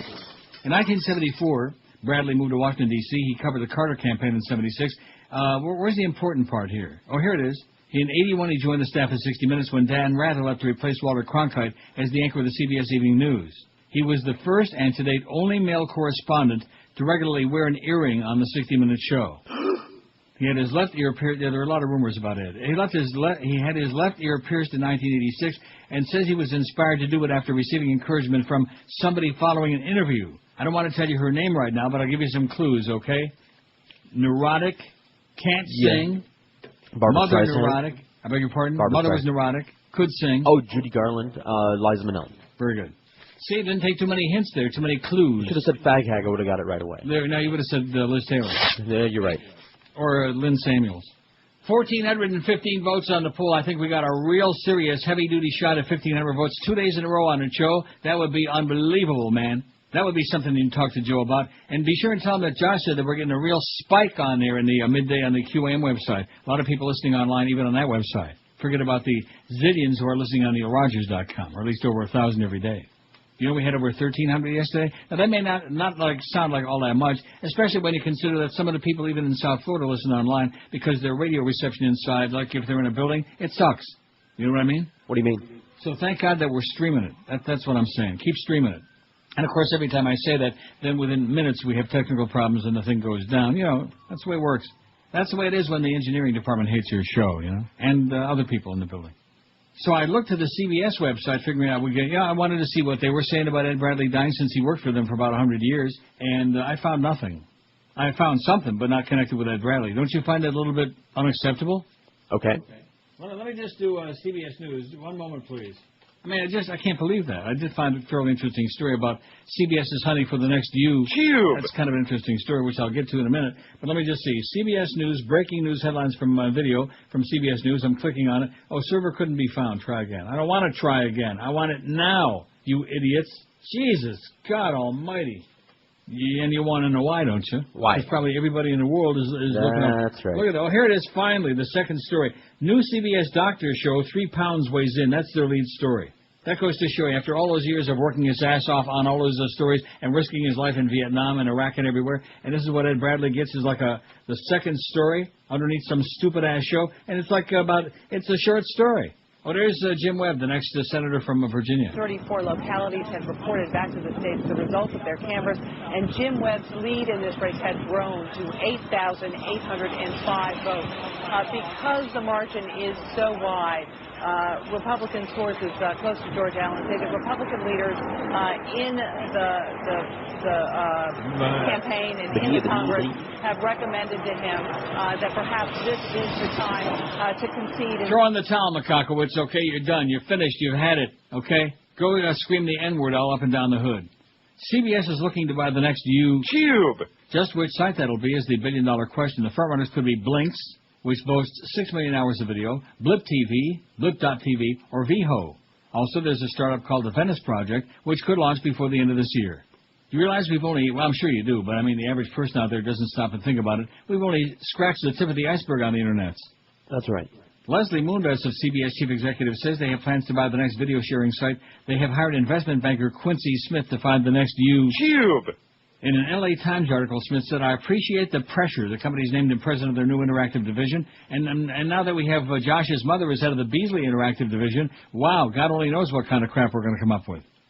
According to the Times article, CBS has $3 billion to burn to try to make a move on the digital media front. They have $3 billion to burn. We'd like to burn some of that. George would like to burn some of it in his bong. Right now. The buzz surrounding the next trend in digital media is sites that will team with legitimate media to create the next big video giant. Didn't make any sense. There's like a word missing in there. But what do you expect from these people? The days of video piracy are on their way out. This commercialization of web video will be great for big business, but may not be so great for viewers who don't want to watch more ads. Media companies like CBS are eager to find Internet assets that will be good for them in the long term. As more and more advertising dollars are moving away from TV and radio to the Internet world, the more valuable video sites will become. In an interview with Mike Hudak from Blip.tv, he told WebPro News that he saw video content changing from what YouTube does to more sites offering episodic original content, which is what Blip.tv does now. He didn't think any company out there would want to go through the legal issue of copyright infringement like Google's encountered with their purchase of YouTube. See, the only reason I read that story is so I could play that a lot, because I saw that was in there a lot. Sure. It was moderately interesting, but it had a lot, and the audience likes hearing Mm-hmm. I'm sure they do. It's right up their alley. I like it. 1,425 votes on the poll. I think we got a real serious shot at the 1,500 number today, 1,427. And it's not really a very exciting poll. How satisfied are you with the election results? I'm ecstatic, 451. I'm happy, 437. I'm squeezing myself, 326. I don't care, 105. They still refuse to care. I'm not happy, 63. I'm suicidal, 29, and they're still voting on that. Too bad they haven't blown their brains out yet. Well, that's right, they don't have any.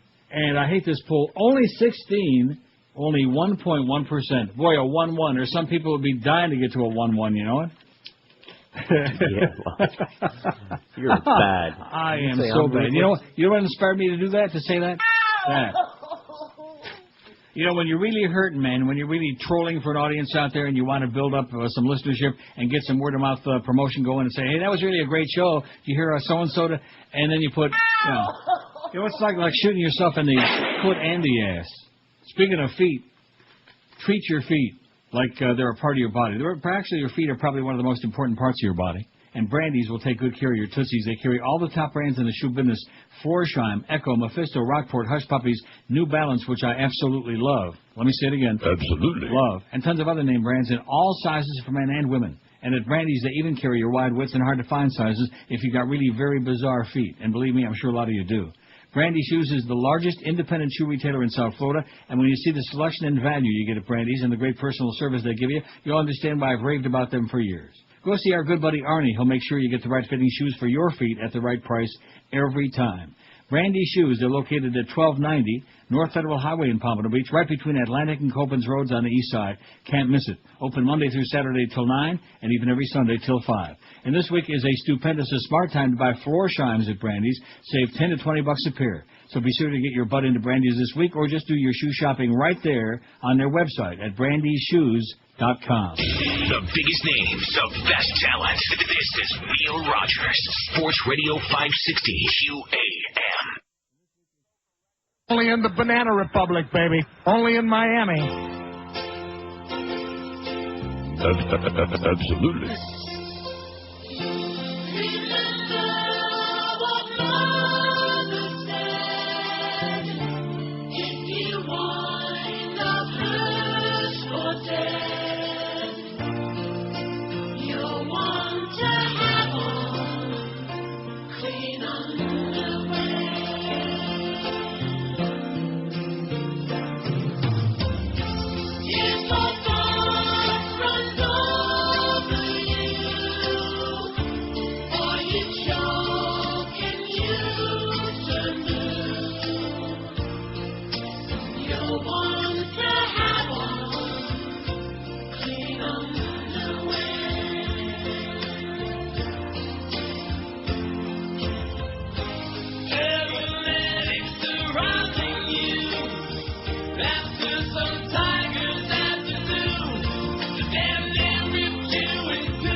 Rectum.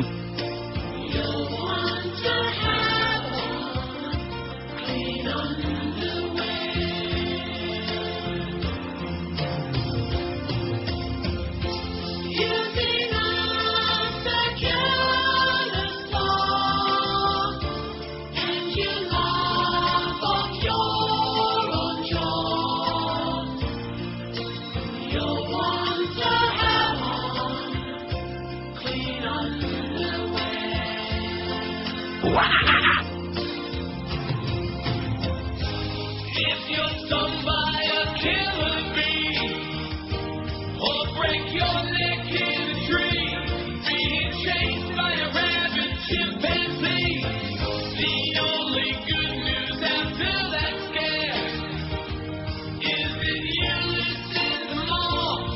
You've got clean underwear. Let me ask you this question. Maybe I'm stupid. I keep thinking of Fat Rich, dying at the track at Pompano Park. What was that, about a year ago? Thereabouts.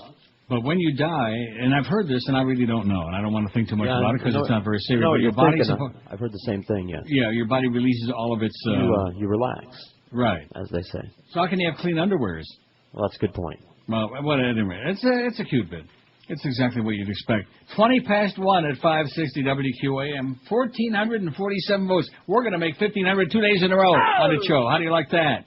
I bet you people in the radio business from coast to coast and pillar to post, all the way out to Hawaii and as far north as Alaska and the ships at sea, are going to be talking about this.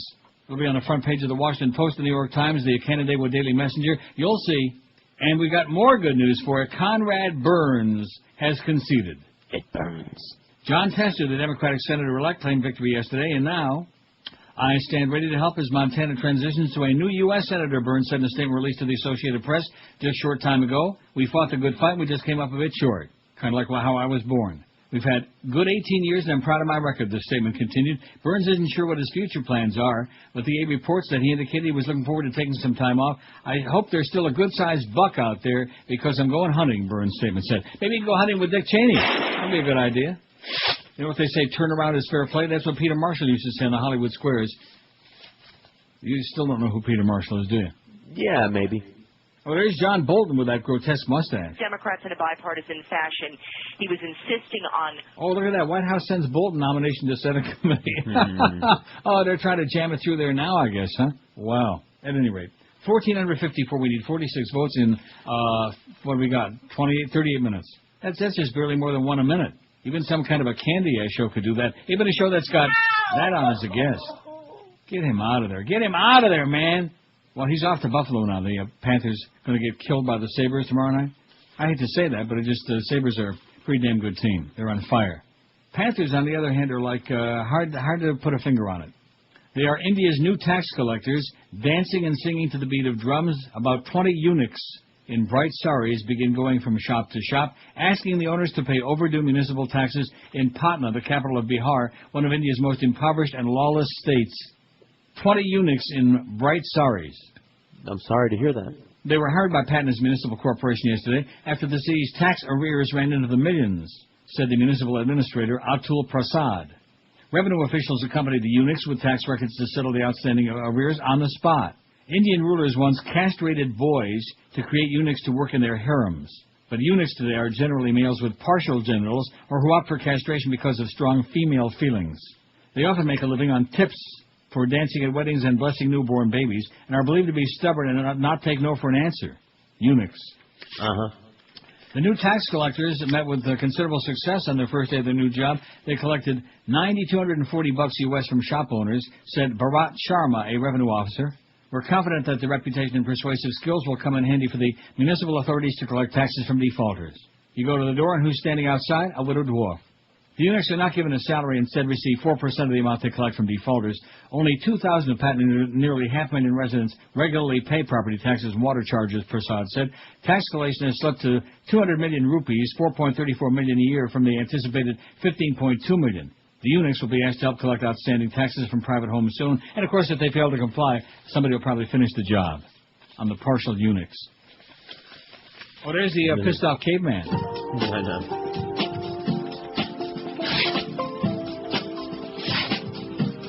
So easy, even a caveman can do it.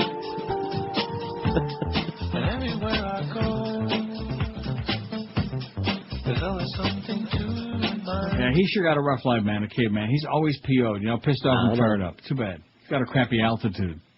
Although he did, learn to stand upright and invent the wheel. Wasn't that good? Sorry I couldn't get that to you sooner. Yeah, bastard. Nothing worse than a caveman with a really crappy attitude. 1,459 votes on the poll. I bet if I refresh it, we can get over 1,460. Wow, that would be a real feather in our cap. We're so well on our way to 1,500. And see, Josh is telling me, don't go for 15, you'll never make it, fatso. Isn't that what he said? Twice. No, he actually gave me that good news this morning. That was extraordinarily, uplifting and exciting. Not. How do I know? You won't give me any number because it's too embarrassing to tell me how many people actually are listening online. You can probably got the stats page right there, don't you? He looks at it all day long. I'm sorry, what?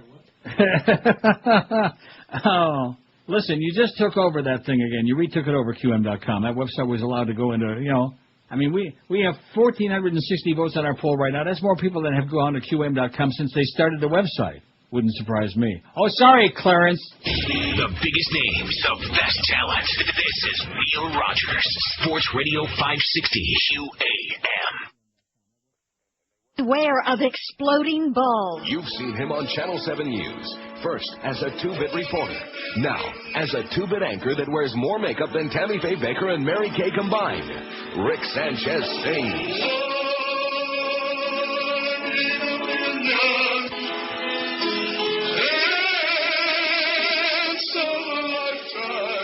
Hear the dulcet tones of the man who brought you Crime Check, Rick Sanchez. Let's go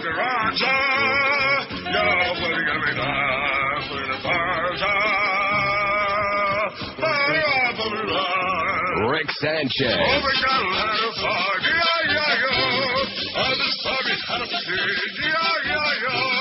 Rick Sanchez sings. Give me a home with a Don't miss Rick Sanchez in his pasty-faced tour over Hialeah. It's one show you won't want to miss. Steak for a good one.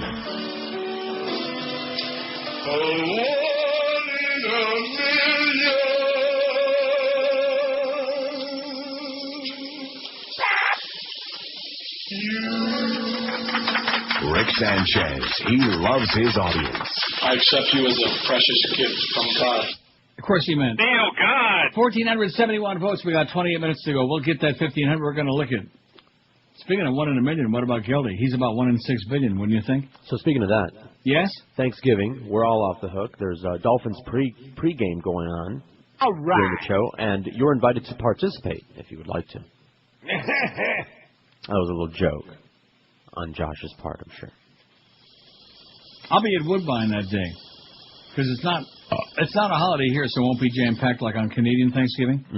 Because people have to work here. It's not any kind of holiday. I won't be working that day, though, and will not be participating in the Dolphins the best pregame show. You know what really frosts me, among other things about CNN? Many things, but when Wolf Blitzkrieg gets on there, it says they're all part of the best political team, and all, you know that crap he does?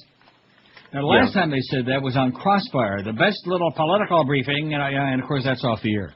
So we can only hope that the rest of CNN follows right in their footsteps, except, of course, for Candy Cowley and our good friend Susan Candiotti. Right. Of course, it would take 10 of Susan's to make one of Candy, but nevertheless. Gee, you have to chop her up to do that? That's a lot of candy. Oh, there's, look at that.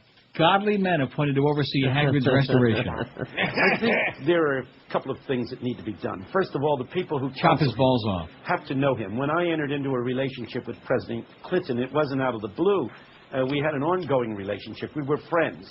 And so there was an ability to kind of get beyond those initial presentations of self where it's so easy to snow somebody. And a lot of counseling, the person being counseled is able to snow the people. Yeah, I tell you one thing. When it comes to snow, the Bush crowd, they know that white powder. John Kimberlin hopes to light a fire under his idea of using manure to produce heat and electricity. This is in Waukee, Iowa. Weren't we just talking about Iowa this morning? Yes, we were. I'll be damned. See what I always told you? What comes around goes around. So we're off on Thanksgiving Day, Josh. Oh! And George is off. He's off that week. And what about the day after, Friday? I think that's the school day. What does that mean? That you got to go to school. Oh. Kimberlin of Waukee, Iowa believes he has perfected a small-scale furnace that can be used on farms, at racetracks, or anywhere else livestock waste piles up, like at QAM. There's a lot of crap all over that place. And across the street, you can only imagine it. You know what Stu Gotts told me? He said that place is 100% crap. That's what he told me. Not. I wonder if Clarence is still busy booking guests for Stu Gotts for the La Bastard show over there. Investors have worked to turn manure and biomass into energy, and scientists say could make Iowa a major producer of power because they're full of crap in Iowa. The state produces enough manure to power 325,000 homes, according to estimates from the Iowa Department of Natural Resources. There also are tax incentives that encourage the development of methane digesters to create electricity and control odor. Ugh. Kimberlin said he came up with the idea of building a manure furnace. I tell you, on real hot days during this past summer, when I'd be going out to Woodbine, my cab guy would, roll the window down. I don't know why, because it's too cheap to run the AC. But, and as you're pulling in, where the stables are at Woodbine. What about them? You see where I'm going? To the stables? Yeah. On a really hot summer's day, man, could just knock you right off your ass. Anyway, Kimberlin said he came up with the idea of building a manure furnace from the tons of horse manure he had on his farm west of Des Moines. He needed to find some way to get rid of it. He said he couldn't spread it on land without contaminating the water, and hauling it away would be too expensive. Kimberlin did some small experiments and spent time at the Iowa State University Library researching his idea. He eventually received a patent and found some investors. Huh. How'd you like to invest in some good crap? Sure. They formed a company called Nature's Furnace, Inc., and are planning to make and sell several different kinds of furnaces, probably using several different kinds of manure. Kimberlin said the company wants to keep the size of the furnaces small so they can be portable. He also said the furnaces should be marketed across the country and overseas will be produced locally. We want to build them right here to bring the employment here. I guess if we want to keep them constantly, motorized, just to squat on it. That's a good idea. Not the way to do it? Just in case you run a little short on your supply. Of course, in this business, we never run, especially on this show, we never run short on our supply of crap. No, unlimited. That's why I've been so successful, boy. When you're full of crap, it just rolls out easy, man. You could light up the world if they just stuck a tube up to your ass. 1,479 votes on the poll. We got 23 minutes for 21 votes. Even the skeptics out there are saying, holy crap, the old man's going to do it again. And, of course, as the number on the poll rises, that means that our listenership is just staggering. If Josh weren't so embarrassed, he'd tell you about the 82 trillion people listening on WQM.com to this show right now. At least maybe. About 30, man. Probably not that many. Now, do you have a stats page on there like we do on our website? Yes, we do. Yeah, and pretty embarrassing, huh? But you don't have to give out any inside information. That would be bad. That would put you in a real, Well, it's classified. I could tell you, but then I'd have to kill you. Classify my ass. That ought to be. As in big and fat. Yeah. Wow. That's a big Classified information. Boy, you are a real panic. How many lines do I have to buy to that to classify your ass? Full page? Yeah. 2-page Probably the whole spread? book. Whole telephone book, yeah. 1481, man. See, I don't know. I never really thought we should shoot for. We didn't. We didn't even beg. We didn't plead. We didn't have to get up on our hind legs and say, "Oh, please vote on our poll today." It's not very exciting. Maybe I'll come up with a good one for tomorrow, or maybe not. Maybe I'll go back and use an old one. We don't have any polls. Sean, after a really good batch last time, Sean sent us a good batch. Oh, you know what I need to mention again before we do the break? That. As a public service, BSO deputies will be conducting DUI saturation patrols tomorrow, Friday, November 10, from approximately 8:30 tomorrow night till 5 o'clock Saturday morning in the areas of Deerfield Beach, Pompano Beach, and Oakland Park, and then again Saturday night, November 11, from approximately 8:30 p.m. till 5 a.m. And the following morning, Sunday morning, in the now see this is that's not very specific to me. The following morning, does that mean Sunday morning or Monday morning? Huh? If you don't understand it. Saturday, November 11th, from 8:30 p.m. till 5 a.m. The following morning, I see. Okay. In areas of unincorporated Central Broward, Pompano Beach, and Oakland Park. It's just bad reading on my part. Well, after you read 50,000 stories for crying out loud, how long can you keep this up? As long as I feel like it. I think it's quite a story. Now, I did this 7 months before one time. Remember, with I shut the phones down. Now we did take a call a week or two ago. Remember that call? No. Hi. Oh, that was it. Anyway, it says this information is published in compliance with a Supreme Court ruling mandating prior announcement of selective enforcement activities. They're going to be checking your breath, your DUI, your the whole thing. They're going to be taking a look inside your. You got a long. They're going to be looking in there to see who's been naughty and nice. So we just passed that along, and don't let me forget tomorrow again too. All right. Before the weekend. Don't forget. Of course, tomorrow your blood sugar is going to be so high you probably won't be either one of you won't be trustworthy to get it all all the information because you got all that ice cream coming from Jackson's again and those foot-long weenies too. Now, can you imagine if I was there and Joe Bell's giving me the song to dance about, you're not going to stop it and see us? No, I'm not. Be sure and pass that along to him, okay? That he will never lay his eyes on me as long as he lives and I live. I will. Not that there aren't people that I miss seeing there like you guys, but not that much. No, I understand. I know what you We have your picture. picture. I remember. Yeah, that's right. I still look the same except with the real short hair, Fat. Mm-hmm. 194.6 this morning. Oh, you don't say that. Oh, jeez. What? You're I didn't have to admit it. 194.6. And you know something? That's less than yesterday. The biggest names, the best talent. This is Neil Rogers, Sports Radio 560 QAM. Here's I'll show you mine. Tonight on NBC, right after Fear Factor, it's the Eating Gross Things Show. Oh, that is gross. The Eating Gross Things Show. Join host Joe Rogan as he coerces ordinary people into devouring disgusting delicacies for cash and prizes. All right, the first item on the menu is something I scooped out of my cat's litter box. Come on, guys, don't be wusses, man. Think of it as a granola bar that's still warm. Yeah! Come on! Yes, we've taken the most revolting part of Fear Factor and made it into a revolting weekly series. The Eating Gross Things Show. Okay, you powered down the cat crap. Now it's time for the second course. Take a look at this. Joe, what the hell is that? Dude, haven't you ever seen boiled monkey colon before? Just one taste and you'll be hooked on the Eating Gross Things Show. All right, only two of you left. Time to eat what's on this plate. But there's nothing on that plate, Joe. Not for long. Oh, for the love of God, Joe. Bon appetit. The Eating Gross Things Show, because there's no shortage of idiots out there willing to do anything to be on TV. Bon appetit, 145. Ed Bradley, by the way, was divorced from his first wife, and he was married to Patricia Blanchett at the time of his death. I just mentioned that in passing. Oh, okay. The city of Los Angeles, speaking of eating gross things, is paying $2.7 million to settle a lawsuit from a black firefighter who claims he suffered racial discrimination after co-workers served him spaghetti laced with dog food. What brand? We'll get to it. I don't think it says, though. The L.A. City Council approved the award yesterday, 11-1. $2.7 million. Wouldn't you eat little dog food, some Alpo in your spaghetti for $2.7 million? I'd eat a whole sack. Can. In his lawsuit, firefighter Tenny Pierce, 51, said he took a bite of the meal 2 years ago. He noticed the other firefighters laughing their asses off. He demanded to know what was in the food after a second bite, but nobody answered. They were all mum. Police Pierce said he suffered retaliation for reporting the incident, and verbal slurs, insults, and derogatory remarks, including taunting by firefighters. I didn't say what you thought I did, No, but you I said... came close. Firefighters barking like dogs and asking him how dog food tasted, Lawsuit said.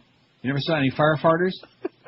David Wellman, professor at the University of California, Santa Cruz, hired by Pierce's attorney, said the association of a black man and dog food resonates with the deep historical roots of slavery and the corresponding dehumanization. It's not just silly stuff, it's racially motivated, he said. I never really thought about that. I never thought that black folks are so... I thought that old people who eat out of like garbage cans that eat by dog Sure, food. poor people, white trash. There you go. As part of the settlement, the two captains involved were given 1 month off without pay, and a firefighter was ordered off work for 3 days without pay. I truly hope that my case will make a difference for African Americans in the L.A. Fire Department, Pierce said in a statement, and they won't be eating no Alpo no more. It doesn't say what brand. That takes a good part of the fun out of it, for crying out loud. I went camping and somebody did that act. What did? The firefighting. 1,506 votes on the poll. Wow. You see, you probably thought we did over 15 yesterday because it was like the day after Election Day, and everybody was all whipped up about the results and, you know, what I was going to say about it and whatever, you know? Wrong. Right. Wrong. Maybe they were. I don't know. Maybe there's still a carryover because our poll is about that. To be very honest with you, we don't really care what the topic of the poll is or what the result is either. Just we get a lot of votes, okay, to make us feel good. Like it was really worthwhile showing up today. Isn't that how you feel about it? Yeah, sure. Yeah. Not really. Well, I'm sure Jones is for more of that low-carb pasta. But better not do it, though. I'm telling you, it's a bad combination with me. It's spaghetti and ice cream. Well, don't eat them together. I always do. Although. Turn in those ubiquitous campaign signs and get some free food. See, now we're getting food intensive now that I'm getting ready to get off the air here. Food intensive. That's the message from Southeast restaurant chain Sticky Fingers, which I never heard of in my life. You ever hear of Sticky Fingers? Not the restaurant, no. Which is offering a free appetizer to anyone who cleans up the campaign clutter and brings in a campaign sign. Just think of all those leftover campaign signs as oversized roadside gift certificates at Sticky Fingers co-owner Jeff Goldstein, or Steen, or Stein. It's an easy way to help take care of our neighborhoods. The Charleston-based Ribs restaurant will offer coupons for a free appetizer through next Wednesday. The chain operates 17 restaurants in the Carolinas, Tennessee, Georgia, and Florida. Although I have a feeling that probably Sticky Fingers ain't in South Florida because I ain't never heard of it, and you ain't never heard of it. Josh, you ever heard of Sticky Fingers, the food joint? No. And if we ain't never heard of it, then how could it possibly... Well, there's a lot of places that, don't come to South Florida. I mean, I often encounter Sticky Fingers, but not the restaurant. Yeah, I don't want to get into it. I don't want to hear about it. You talk to Joe about it. I will. 1,513 votes. In fact, when you have lunch today, you might want to ask Joe about his organ problem. I'll let him smell my fingers, too. Oh, jeez. And he'll let you smell his organ. All right. A new synagogue has been opened at the heart of the German city of Munich, 68 years after Nazi dictator Adolf Hitler ordered its predecessor torn down. The sacred Jewish scrolls of the Torah were paraded through the streets to the Kubik building in the city center. Or is that Kubik? Munich. Never been there. München. Well, I sure love Germany, man. Do I have to tell you again how much I love Germany, especially Berlin and Cologne? The new synagogue has seen not so much Hamburg and much less Frankfurt. Frankfurt's like going to Morocco. It's just not good. The new synagogue is seen as a symbol of the rebirth of Munich's Jewish community, which was all but wiped out by the Nazis in WW2. The ceremony comes 68 years after the Nazi Kristallnacht anti-Jew pogrom. Kristallnacht, Night of Broken Glass, was a nationwide wave of assaults on Jews and their property in Germany that preceded the Holocaust for those of you with short memories, bad knowledge of history, or just stupid. German President Horst Kohler was among hundreds of officials and religious leaders at the synagogue inauguration on Thursday, today. The synagogue bears the name of its predecessor, Ohel Jacob, Jacob's tent. Oh, hell. Boy, I wonder whatever happened to my friend Jacob. Hey, Jacob! Construction of the synagogue, along with a Jewish community center and museum, cost €71.5 euros. Oh, $0.1 million, I'm sorry. I thought, boy, they sure built that on the cheap. $91.4 million. Some 9,300 Jews now live in Munich, the country's second-largest Jewish community. At the ceremony, President Kohler warned that still today, our dream of a normal Jewish life in Germany clashes with the reality that there's open and latent anti-Semitism and that the number of violent acts motivated by right-wing extremism is rising. It is the duty of all of us to get involved and act to prevent the people being abused, injured, even murdered due to their religion, origin, or appearance, he said, quoted by Reuters news agency. Unless they're like a little dwarf, then it's okay, you know? Those little eunuchs. Who's Tiffany Eunuch? Tiffany Eunuch? Yeah. Wasn't there somebody in... Huh? Yeah. Who is that? Like somebody that got killed or something, I'm thinking. Get out of here. You're a crazy person. I don't know if it was Tiffany, though. I'm Googling it, man. All right. Somebody famous that we should know right off the bat. Did you mean Tiffany Eunuch? I spelled it wrong.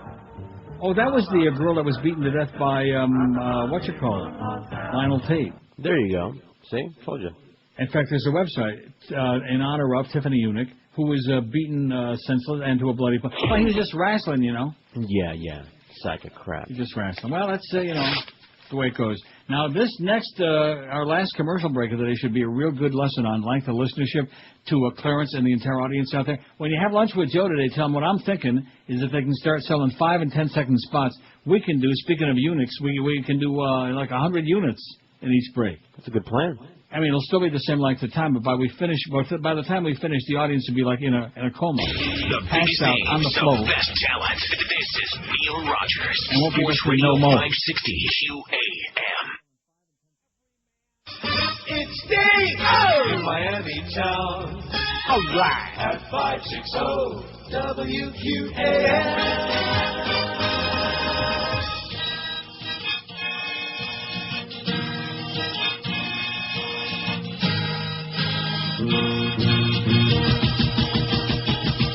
Well, we were out on our first date after eating at a Mexican cafe. While we were driving in my car, she let one go that almost blew us both away. I asked her, did you cut the cheese? Then she turned around to look at me and said, girls don't fart. Girls don't fart. She kept on telling me that girls don't fart, but I do. The odor permeated through my clothes and in my hair, and so I rolled the windows down so I could get some air. It smelled like something died in there. Girls don't fart. Girls don't fart. She kept on telling me that girls don't fart, but I do. I heard another deadly squirt. Then I held my nose and covered it with my shirt. I turned around to get her back, with just a matter of time before another attack. So I asked if she was okay. Then she looked at me, and all she had to say was, girls don't fart. Girls don't fart. She kept on telling me that girls don't fart, but I do. Girls don't fart. Girls don't fart. She kept on telling me that girls don't fart, but I do. Absolutely.